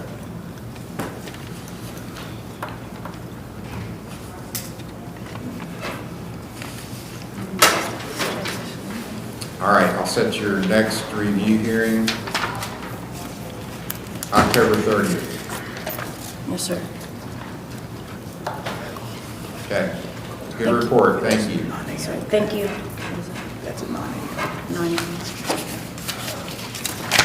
Thank you, sir. You're welcome. State of Ohio recalls Austin D. Pauley, case number CRA 22737 and others. Okay. Acceptable screen, I would call it. He's got some work to do, Your Honor. Okay. Can I say something, Your Honor? Yes, sir. Over these past 2 months, I've faced more tragedy than I've ever had to in my life, and I've managed to not shoot heroin over it, and I just want to say that I'm proud of myself for that. Okay, that's good. It might not seem like a big accomplishment to some people, but for me, it's... What's happened in your life? My father passed away about a week and a half ago. Okay, well, my condolences for that. And congratulations for staying in recovery. Thank you. That's the sort of test that can really get somebody. So the fact that you got through that is a real step in the right I'm direction. not through it yet. Well, no, I understand, but getting this far is a step in the right direction. All right, October 23rd will be your next 10. Keep up what you're doing. Thank you.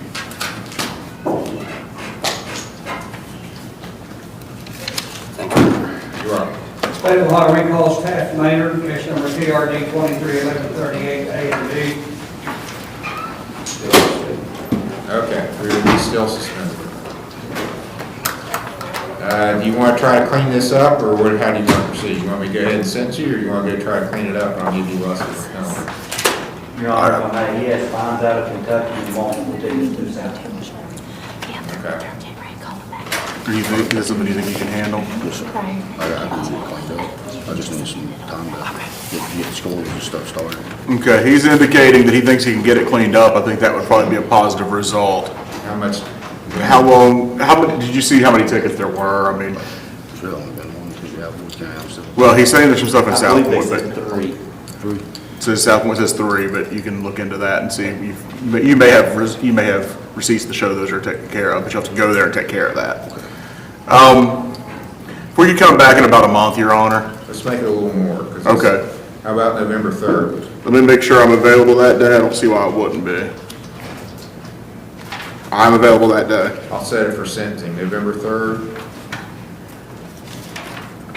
10 o'clock. Actually, is this something I'm still on, Your Honor? I'm not sure if this is jailable or not. It's not, well, it is jailable, so I'll point you. Okay. It was, at first I didn't think it was, but it is actually.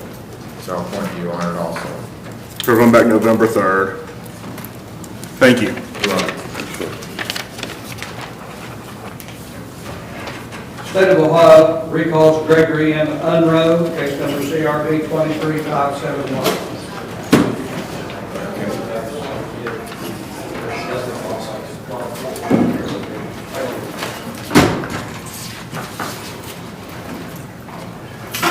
This is the jurisdictional thing, where we decide on. Yes, remember, we would just move to amend the complaint to reflect that at Rome Township instead of Okay. Brown City Township. I'll amend the complaint to allege this happened in Rome Township in Lawrence County. Correct, yes. And the charge is menacing. It's alleged this happened on September 17th, that you knowingly caused Maria Hanna to believe you would cause physical harm to her person or property. Maximum penalty for that is 30 days in jail, $250 fine. You understand the charge? Yes, sir. And you understand your rights? Yes, sir. How do you plead to this charge? Not guilty. You want a lawyer appointed? Yes, sir. Do you have a job? Yes, sir. What do you do? Home health. Are you paid by the hour? Yes. How much per hour? 12. How many hours a week? 35.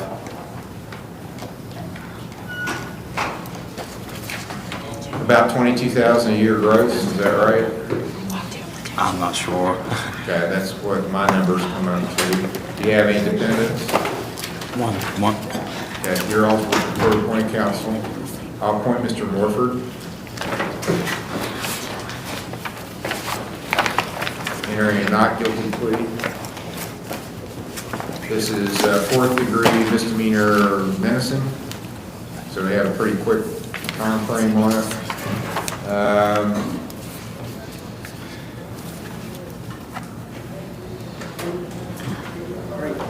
Probably need to come back on the 2nd of October if you're available, Mr. Morford.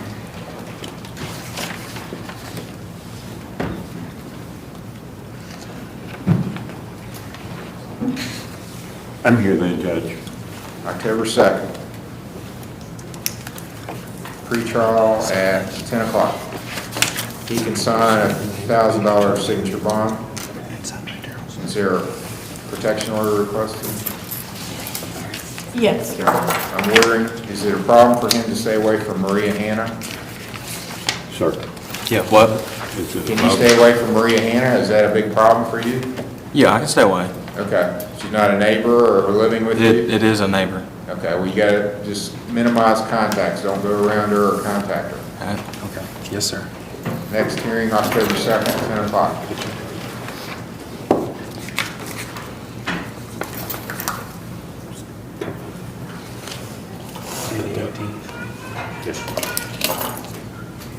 State of Ohio recalls William C. Colemeyer at the Lawrence County Jail, case number CRB 22390. And Dolores Hill is on deck.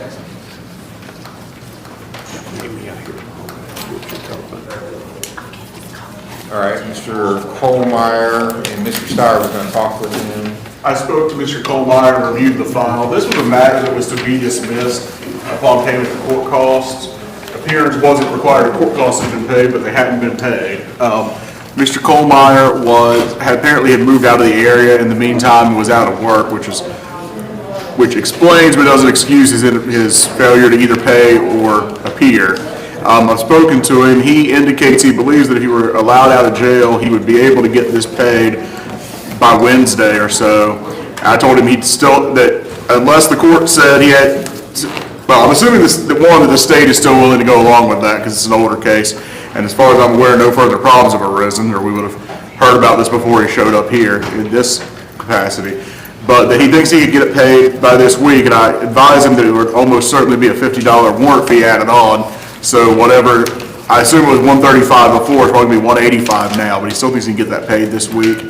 What I'd like to ask is for an OR bond to allow him out with a new court date, and told him he's either have to have paid by that day or be here, explain why he hadn't gotten it paid and ask for more time. And he says he understands that. What's the state's position? We have no objection, Your Honor. Okay, he can sign $1,000 signature bond, we'll order him back October 23rd. Let me check that date again. Oh yeah, 23rd fine. Go ahead. I can make a little bit of a payment today if I can.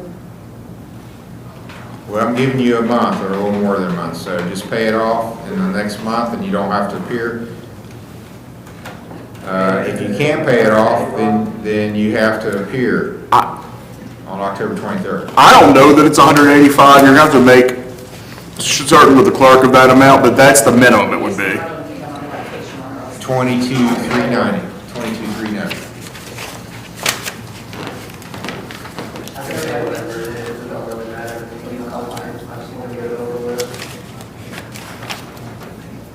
There's other costs. There may be additional costs. Some sheriff's fees, it looks like. Yes, it was. 165. Okay, 165 is what the, So 165 is what you have to pay then.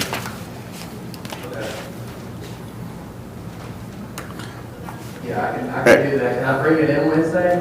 you can bring it in any day, Monday through Friday, But I don't think they take checks, so you're gonna have to bring cash. 8:30 to 4. Or you can pay it online, you can go online. Yeah, you can go online and pay it, but there's a fee.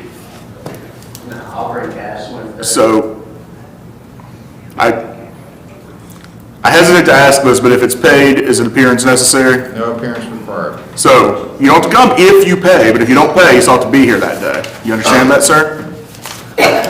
All right.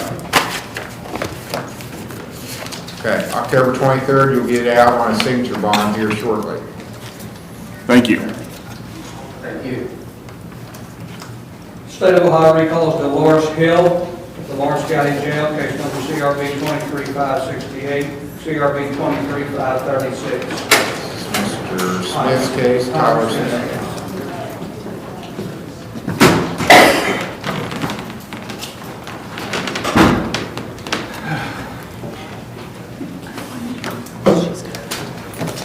You don't look like the man that's got a solution. Well, Your Honor, Megan from QRT has been very helpful making calls as well. I believe you contacted Help West Virginia to try to get some people, and we're running into the same issue everywhere we go. I've contacted about 10 different facilities. All of them are pretty much giving me the same answer. They will not take a referral from Ohio courts or the Lawrence County Jail. She would have to be released from jail and then contact them on her own. They won't even take, I can't, they have to talk to her. And she has to be released first in order for that to happen. So that's kind of the problem I'm running into. Okay, the problem is she doesn't have a place to go to or transportation or anything, right? Right. I think with, who did we talk to last, was that? We talked to Help for West Virginia. No, I mean, the last person we talked to, was that, River Park. River Park. River Park, they said that they can't do any kind of assessment or anything from the jail or taking me from jail. But if she was released and went there, they can do the assessment. They do 24 hours or even call and make an appointment. I don't know if, I know that you said if it was local, you could even take it. My personal, I feel like that she's not going to go voluntarily unless she's court ordered or you will. Right. I don't have no problem transporting her. I can court order her, but then once she gets there, they're not gonna hold her. That's what I'm saying. Yeah. Like, I mean, and I'm not worried about her. I mean, she's not going to hurt me. I'm not worried about that. I'm just like, I don't care to transport her. I just feel like that if it's not court ordered, she's not going to go voluntarily. You know what I mean? And everybody has told me the same thing. She would have to go through a court in West Virginia in order to be accepted to their programs. Okay, well, that's not a possibility. All right, Ms. Hill, what do you wish to say? I could be released, I believe that, like Wilmore said, I could be released to him and then I would go into a resort or abatement or some kind of facility. Yeah, he is telling the truth that he is no harm to me. He has been helping me through this whole case. Well, I think the only option we have then is release her, and if you'll transport her to River Park, and then she leaves, I'll issue a warrant for her, and that's all I can do. I mean, I'll take her there. I mean, like I said, I have no problem taking her there. If she's willingly to go there, then I mean, I don't have any issues with taking her there. She's giving a thumbs up. River Park did tell me that she called them all last week. Okay. So, Ms. Hill, you're willing to go to River Park today to go be assessed and voluntarily, you know, it's a commitment, you have to go in, okay? Yes, sir. And plus it'll give you a place to live temporarily. Yes, sir. Okay, so I'm going to release you on a signature bond of $2,000, which means you're guaranteeing your own appearance back in court. Order you released to your brother-in-law, whose name is Jeremy Hammond. Jeremy Hammond. Hammond. Hammond. No S. Hammond. He will transport you to River Park, and I'm ordering that you stay there and get treatment. Yes. And then I'll set another hearing for you, let's do 2 weeks, October 2nd. That's fine, Your Honor. I'm already here. And if you're still in the facility, you don't even have to come to the court. Just let your lawyer know you're still in the facility. He can verify that, and you won't have to be in court. I just want you to get some help. So if I take her over there and drop her out when she leaves, that y'all can issue a warrant for her, right? Okay. And I'm not responsible for that. You're not responsible. I'll go with it. I think that's the only other solution would be Athens, and she's gonna be sitting in jail for a long time trying to get in Athens. I can't guarantee that they would even take her. Right. Okay, that'll be the order. Next hearing is October 2nd for pretrials. She's released to her brother-in-law for transport to River Park. Stay there, get treatment. We just want you to get the help you need. Yes, sir. Thank you so much. Okay, that finishes up at the jail. She can go. By the way, Your Honor, Mr. Hammond is a Pittsburgh Steelers fan. I hope my Browns win tonight. I've heard that from everywhere I went this morning. I've had people say something to me. Don't worry, the Steelers are going to win. Yeah, I hope so. We need it. Bengals. I'm sorry. 2000 or yeah, 2000 or State of Ohio recalls Jeremy Runyon, case numbers CRA 23-281, CRB 23-282, CRB 23-511. Jeremy Runyon. Recall Jeremy Runyon. I saw him outside. okay, you had it on your screen. So, under the circumstances, I'm willing to let him continue on with the path he's on then, since he's negative.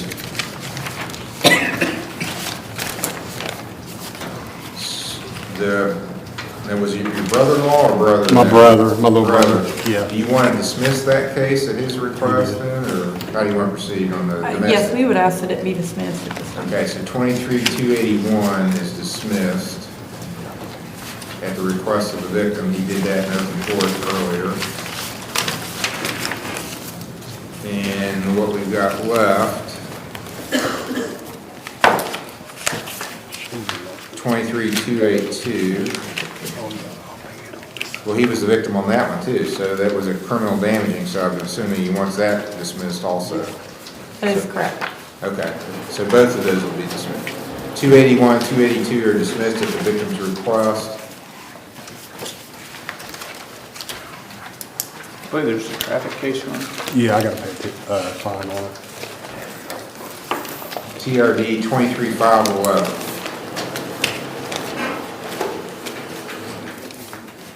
I can pay it my next paycheck. Okay. We don't need any further hearings on that. You just need to pay it. Yes, sir. I'll give you a final pay date of December 26th. So you either gotta pay it or it'll go in against your license and your license will get suspended for not paying. Yes, sir. Thank you so much. Okay, good luck to you. All right, thanks, Judge Catherine. You're welcome.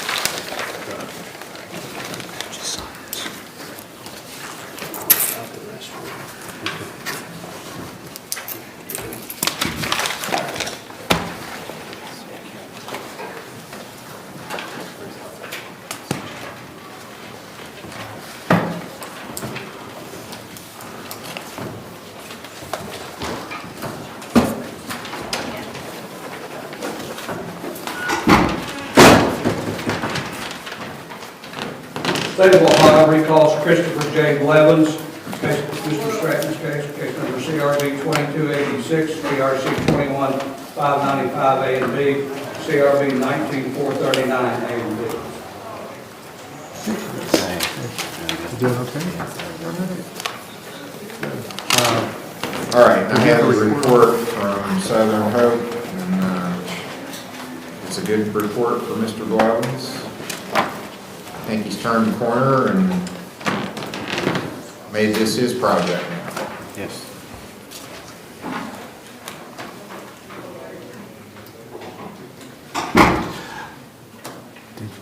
Is there a completion date? No, it's a minimum 6-month program, so he's still got a little while, but he's doing well. Your Honor, I believe you just want to continue on with this? Yes. October 23rd? Yes. Okay, next hearing for Mr. Blevins is October 23rd, 10 o'clock. Good work. Thank you, sir. Good job.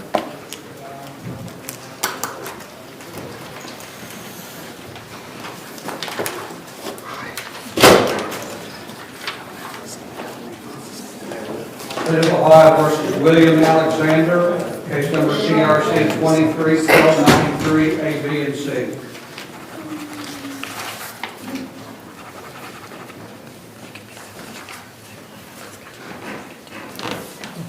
It's Mr. Stratton's case, pre-trial.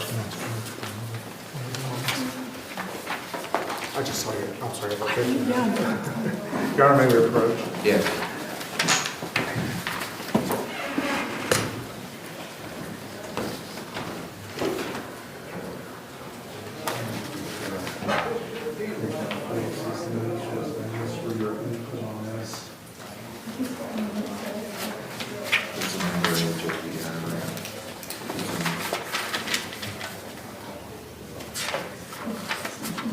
The worst thing is there's a mandatory license suspension. I think it's 90 days.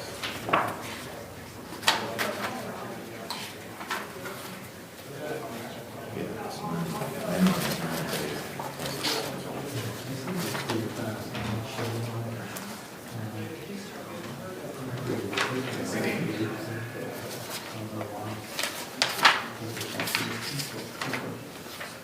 Previously said it and asked for it to stay. Okay. All right, when do you want to come back? Maybe in the middle of October sometime, Your Honor. That way we can get discovery on the case. And there's time later for them? Yes, I'll fill that out. Okay. October 13th? October 13th. I need to get discovery on the case. I'll take a look at it. Okay. Pre-trial, October 13th. All right, thank you, Your Honor. You're welcome.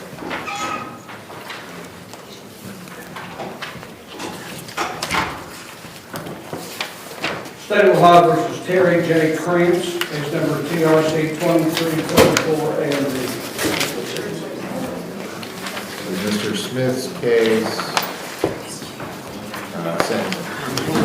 She said RRS. Do you want to see this? That's fresh off the press. Right? Oh, he's got one too? Okay. So I don't need this one.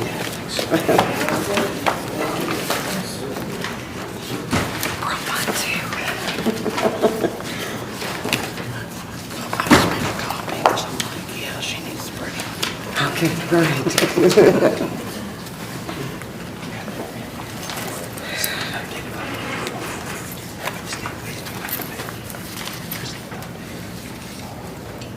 Okay, are we ready to conclude this then today? I believe so, Judge. I think we set it for today in anticipation that she was going to get that certificate of completion, which she's done. Looks like dated just a week ago, not even a week ago. And I believe the agreement was that she completed treatment, there would be an agreement not to impose a jail sentence. That's correct, Judge. All right, Ms. Krantz, anything you wish to say before finalized sentencing? No? Anything from the state? No, Your Honor.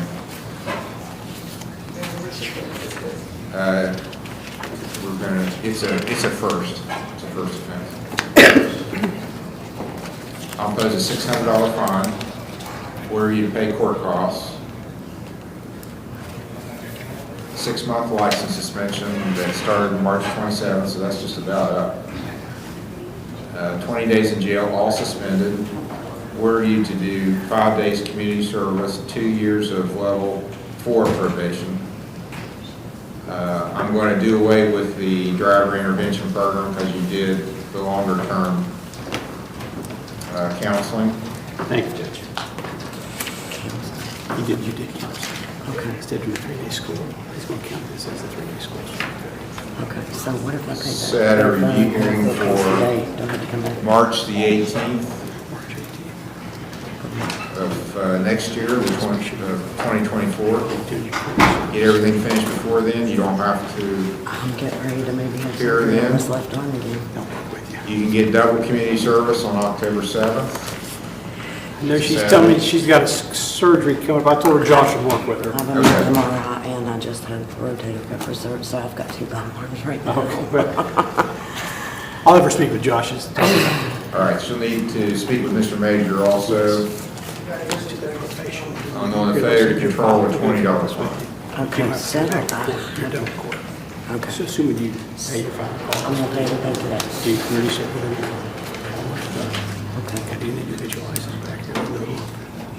Okay, that's fine. State of Ohio versus Jeremy A. McMillan, case number TRC 22769 A, B, and C. TRC 202014 A, B, and C. TRC 142341 A, B, and C. And this is on sentencing. Mr. McMillan is here. I've been getting good reports. Yeah, written report, yes.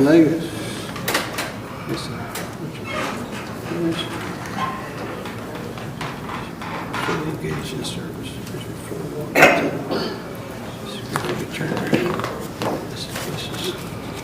Everything you could hope for, that's what I want to see. The paperwork part of it, I'm slow with. Okay. Says Jeremy has made a significant turnarounds, making good progress. So I like to hear that. Yeah. That's very good. Thank you, Your Honor. Thank you for doing what you need to do. And keeping your honor out of hot water across the river. Yeah, across the bridge. Across the bridge. Stay on this side of the creek. I'm over there every morning, so I gotta stay in good with Judge Ferguson. Okay, let's come back in another month or so. How about the 23rd of October, Mr. Smith? Judge, I'm in a trial that week, but the 16th I'm here the week before. It's not quite a month. Okay, October 16th. Thank you, Your Honor. Same thing, October 16th. Thank you, Judge. Chairman.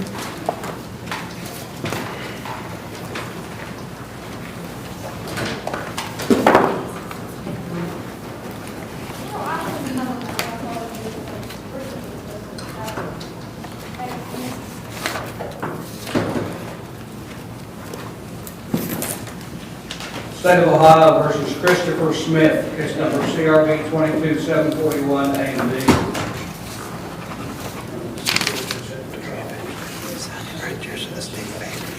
Okay, this was on the docket for a trial, but it's my understanding that it's been resolved. It has been resolved, Judge. I spoke with Ms. Waldorf this morning, and in return for a guilty plea to the M4 trespass, the minor misdemeanor disorder will be dismissed, and I believe the state's going to recommend a 10-day jail sentence, suspended to probation, and whatever fine that's court's discretion.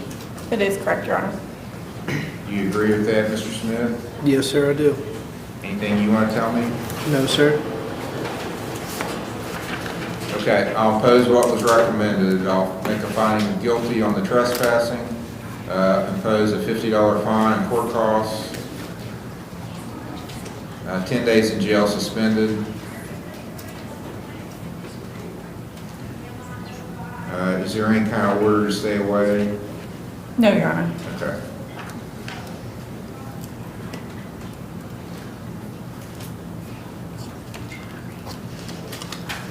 I'll make it level 5 probation. Review hearing is on March the 18th to 24th. The B case is dismissed. March 18th. 2024. Okay. It's next year, next March. It's So- 9 o'clock a.m. Yeah, he has some sheriff fees that are extra. Okay. With the order to pay. Absolutely, Judge. He needs to check in with Mr. Major. Yes, that's the office to leave. Thank you very much. You're welcome. Thank you, Judge. Thanks, Jenna. That'd be a great trial.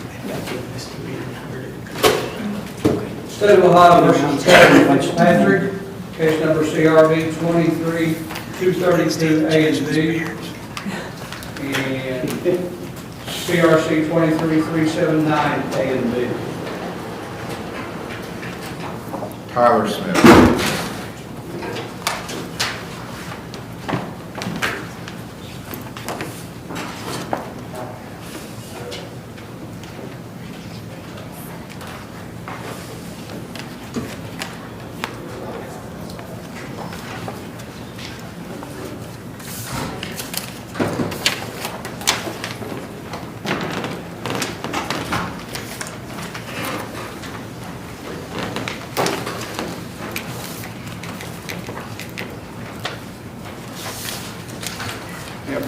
Yes.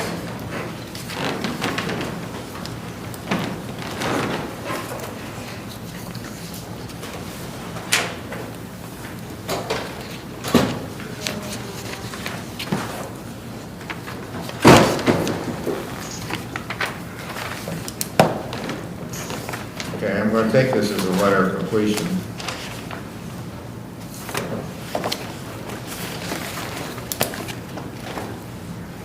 Okay, so we're ready to conclude the sentencing then? Yes, Your Honor. You feel you can do it today? Yes. All right, what's the state's recommendation?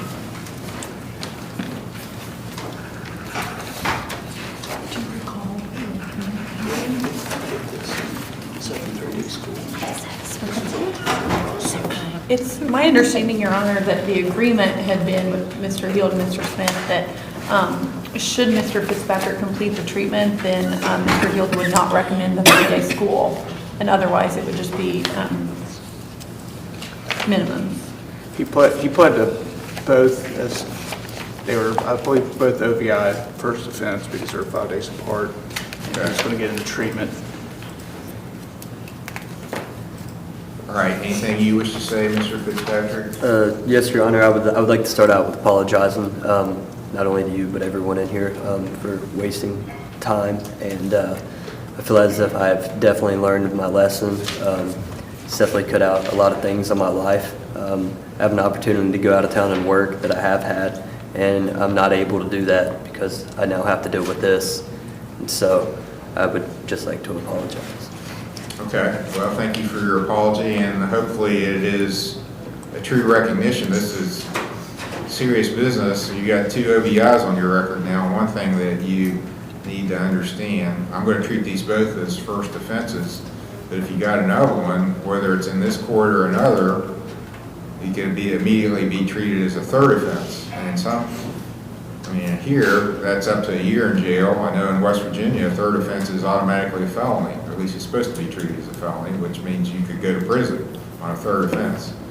So there needs, and hopefully that was part of the counseling, is that you need to make some adjustments to your lifestyle, behavior, and that my goal is that this not ever happen again. You know, I don't want to see you, whether it's in this court or another court, I don't want to see you back with this kind of issue. And I mean, I think, well, these would even be expungible at some, well, that's not true. They're not expungable.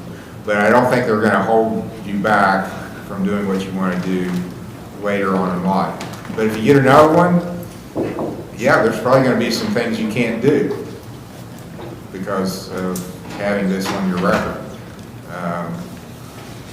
There's going to be some jobs, maybe some schools, things like that that you wouldn't be able to do because it's indication of a pretty serious problem.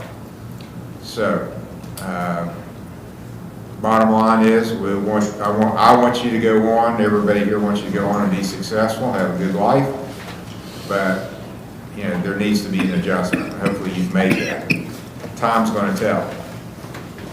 But this is, you know, within a few days of each other, pretty bad behavior on your part.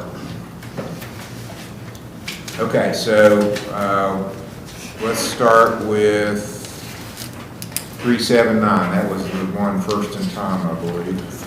Yeah, April the 8th. Okay, on that OBI, I'll give you the minimum fine. $375 fine is the minimum. Order you to pay the court costs. You got a 6-month license suspension, 20 days in jail suspended, 30 hours community service, level 4 probation. I'll do away with the driver intervention program since you did the counseling at OVP.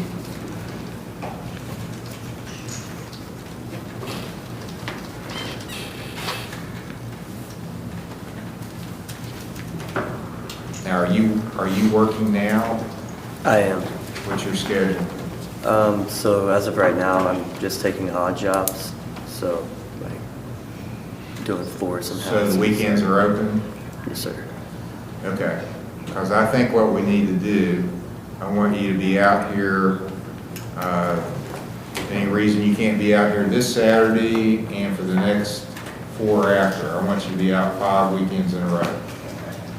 To work Saturdays. And one of those days is going to get double credit. I believe he's done some community service already. I believe it was 12 hours. I'll have to check. I believe he's done one day. What you gave me last time was 12 hours total. It may have been. Yeah. Well, It might have been a double. It was a double day. Stay between the building and that. Okay.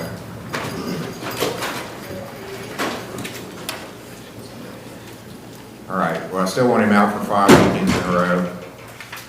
And we've got another one to do, so I can add If I need to, I'll add more community service on the second one. What do you want the review hearing from? Review hearing, let's make it, so where are you going to school? I'm not going to Oh, school. I thought you said you were taking classes. No. I was going to take a job that's out of town. It's in okay. Nebraska.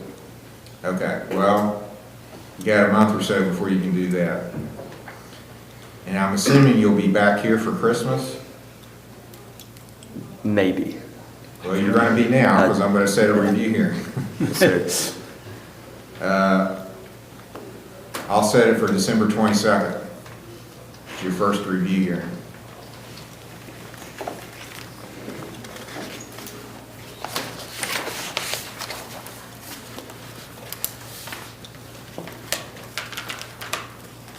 Okay, then on the second one, well, there's speed, $30 fine on speed on the first case.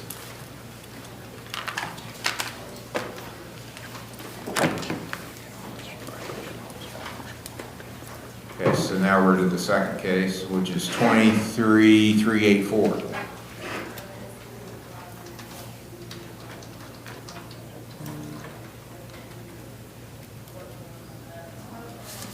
Okay, I'll make that one a $400 fine, slightly more than the minimum. Order you to pay court costs, 20 days in jail, all suspended. And I'm going to make this, since it's your second rodeo, 40 hours of community service. So you've got a total of 70 hours, plus I'll give him credit for the 12 we did before. So he's still got 58. He's going to do 5 weekends in a row to get that down. And I'm excusing you from going to the dip school, which I am not supposed to do. Thank you. If you read the statute, it says it's mandatory, or I got to give you jail. I'm not giving you either one because you went to some more extensive treatment. But if they wanted to, they could appeal me to the Court of Appeals and get me reversed because it's mandatory under the law. So I'm giving you a break. But I think you owe the community some community service. So it'll be a good thing that you can do in a positive way for the community versus sitting in jail and sucking down $55 a day or whatever it costs to keep you there. So do something positive. Okay, driving under an OBI suspension. Again, I'm assuming that I think the deal was no jail time, because that's a mandatory jail sentence. Was that the? That's correct. That is my understanding. Again, I'm going out on a limb because the legislature says if you get convicted of driving under an OBI suspension, I have to give you 3 days in jail as a minimum. Thank you. So I'm not going to give that to you, but I'm going to give you some more community service. Again, you do the crime, you got to do some kind of punishment. Sitting in jail is not going to help you, and it's a pretty scary place. So, on your driving under an OBI suspension, it's a mandatory $250 fine, so I will impose that. I'll make it 30 days in jail, and I'll suspend all 30. In order you to do an additional 30 hours of community service. So now we're at 100 hours total. You had a turn signal violation, that'll be a $10 fine. And then I think there was a marijuana charge, wasn't there? There's also a distracted driving. Okay, I'll dismiss the distracted driving. Was it marijuana? Yep. $50 fine. Same review hearing date, December 22nd. Okay. I hope you learned something, and I don't want to see you back. You can come visit, but I don't want you to ever come back in here as a defendant. I'm going to remember. Yes, sir. That you pulled the wool over my eyes, because I'm only doing this because I think you're a good kid, and you're never coming back again on charges like this. If you prove me wrong, I'm not going to be very happy. So I can load up and give you a lot the next time. So I don't want to do that. Okay, go see Mr. Major, and then you're free to go. Yes, Your Honor, thank you. You're welcome. Talk to Mr. Lee, copy everything. Okay.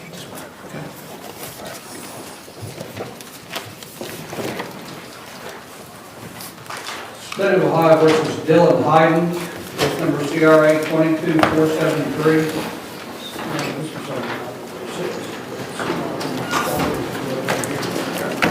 This is Mr. Morford's case. Mr. Hyden is at Bethesda.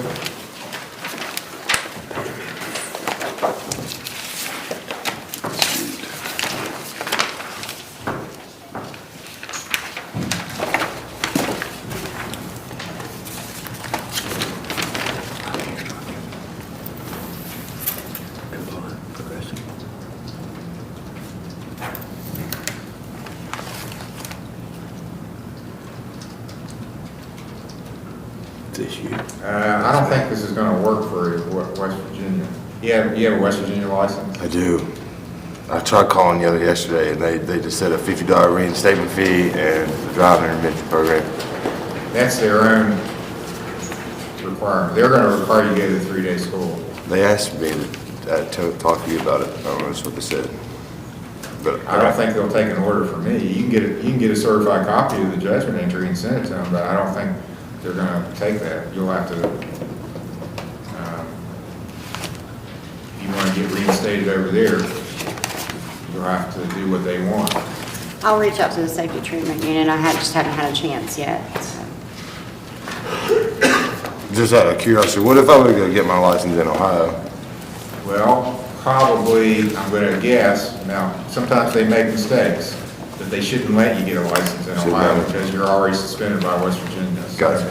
They have an interstate compact between them, but you could try it. Sometimes they got a lot of cases to deal with. Sometimes they slip through the cracks and they don't get the notice or whatever, and they let you get a license, but they shouldn't let you get a license. But the main thing is you're clean. And you're looking a lot better. I feel great. And I detect a better attitude in you.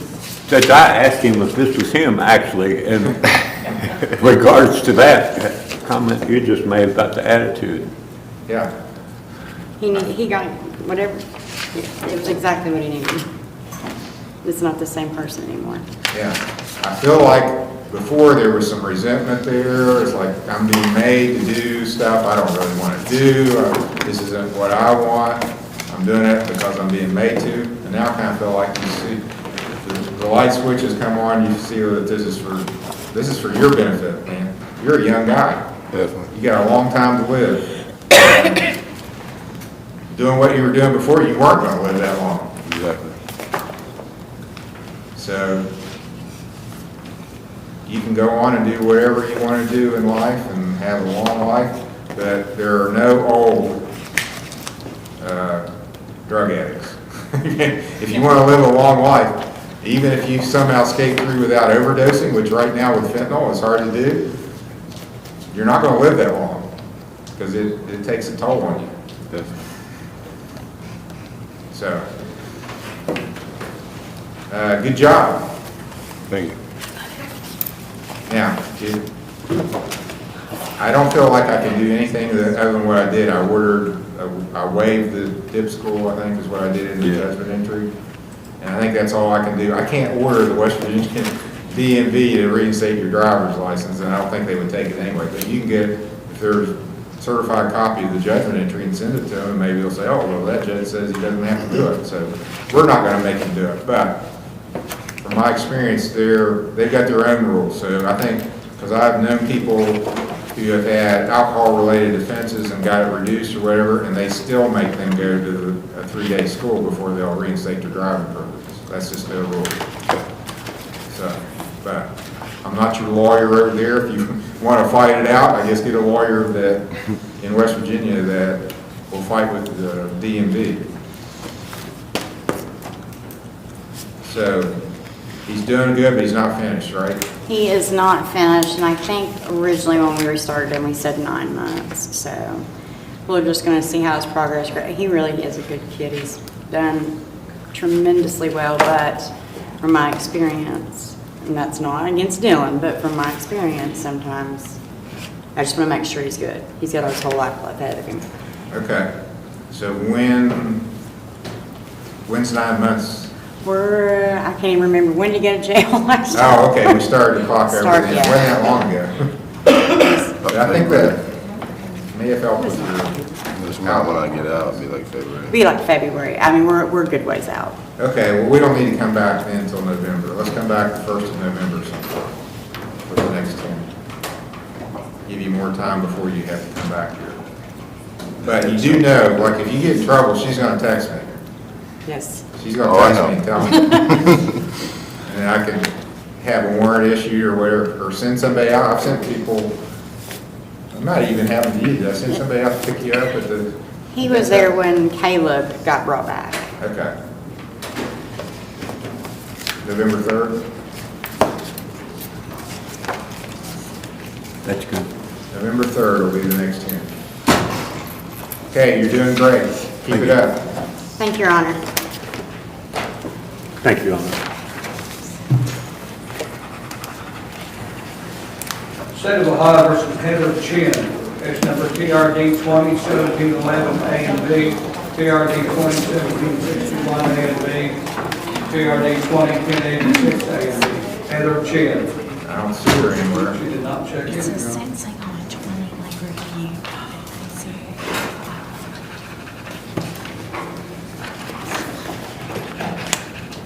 Okay.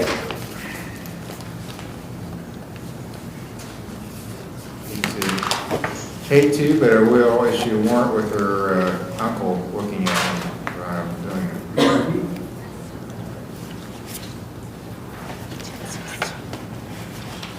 State of Ohio versus David A. Jackson, case number TRD 13896, TRD 13752 A and B.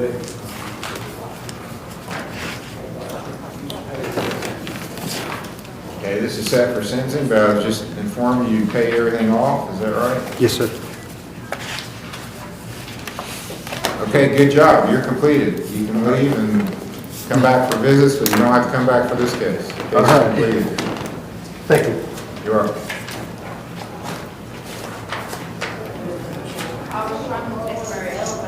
We're done, almost before noon.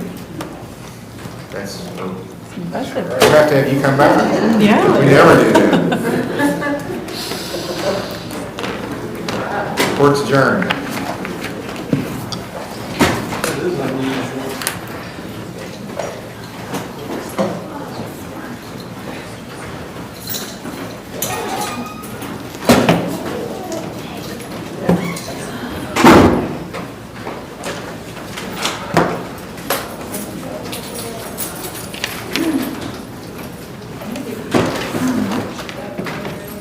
These are ones that somehow still have. Yeah, these are, this happens to us. Okay. Give us a little punch to see. Oh, yeah, did you? Okay.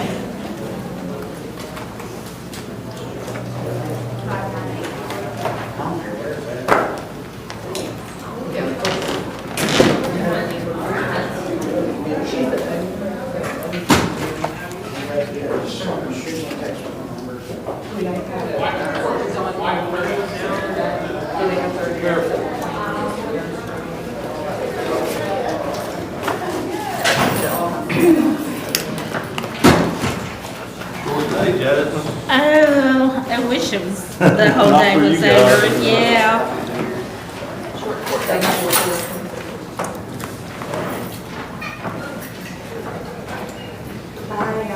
Bye. Have a good day. Call her if you need anything. I appreciate it.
That's what I was saying.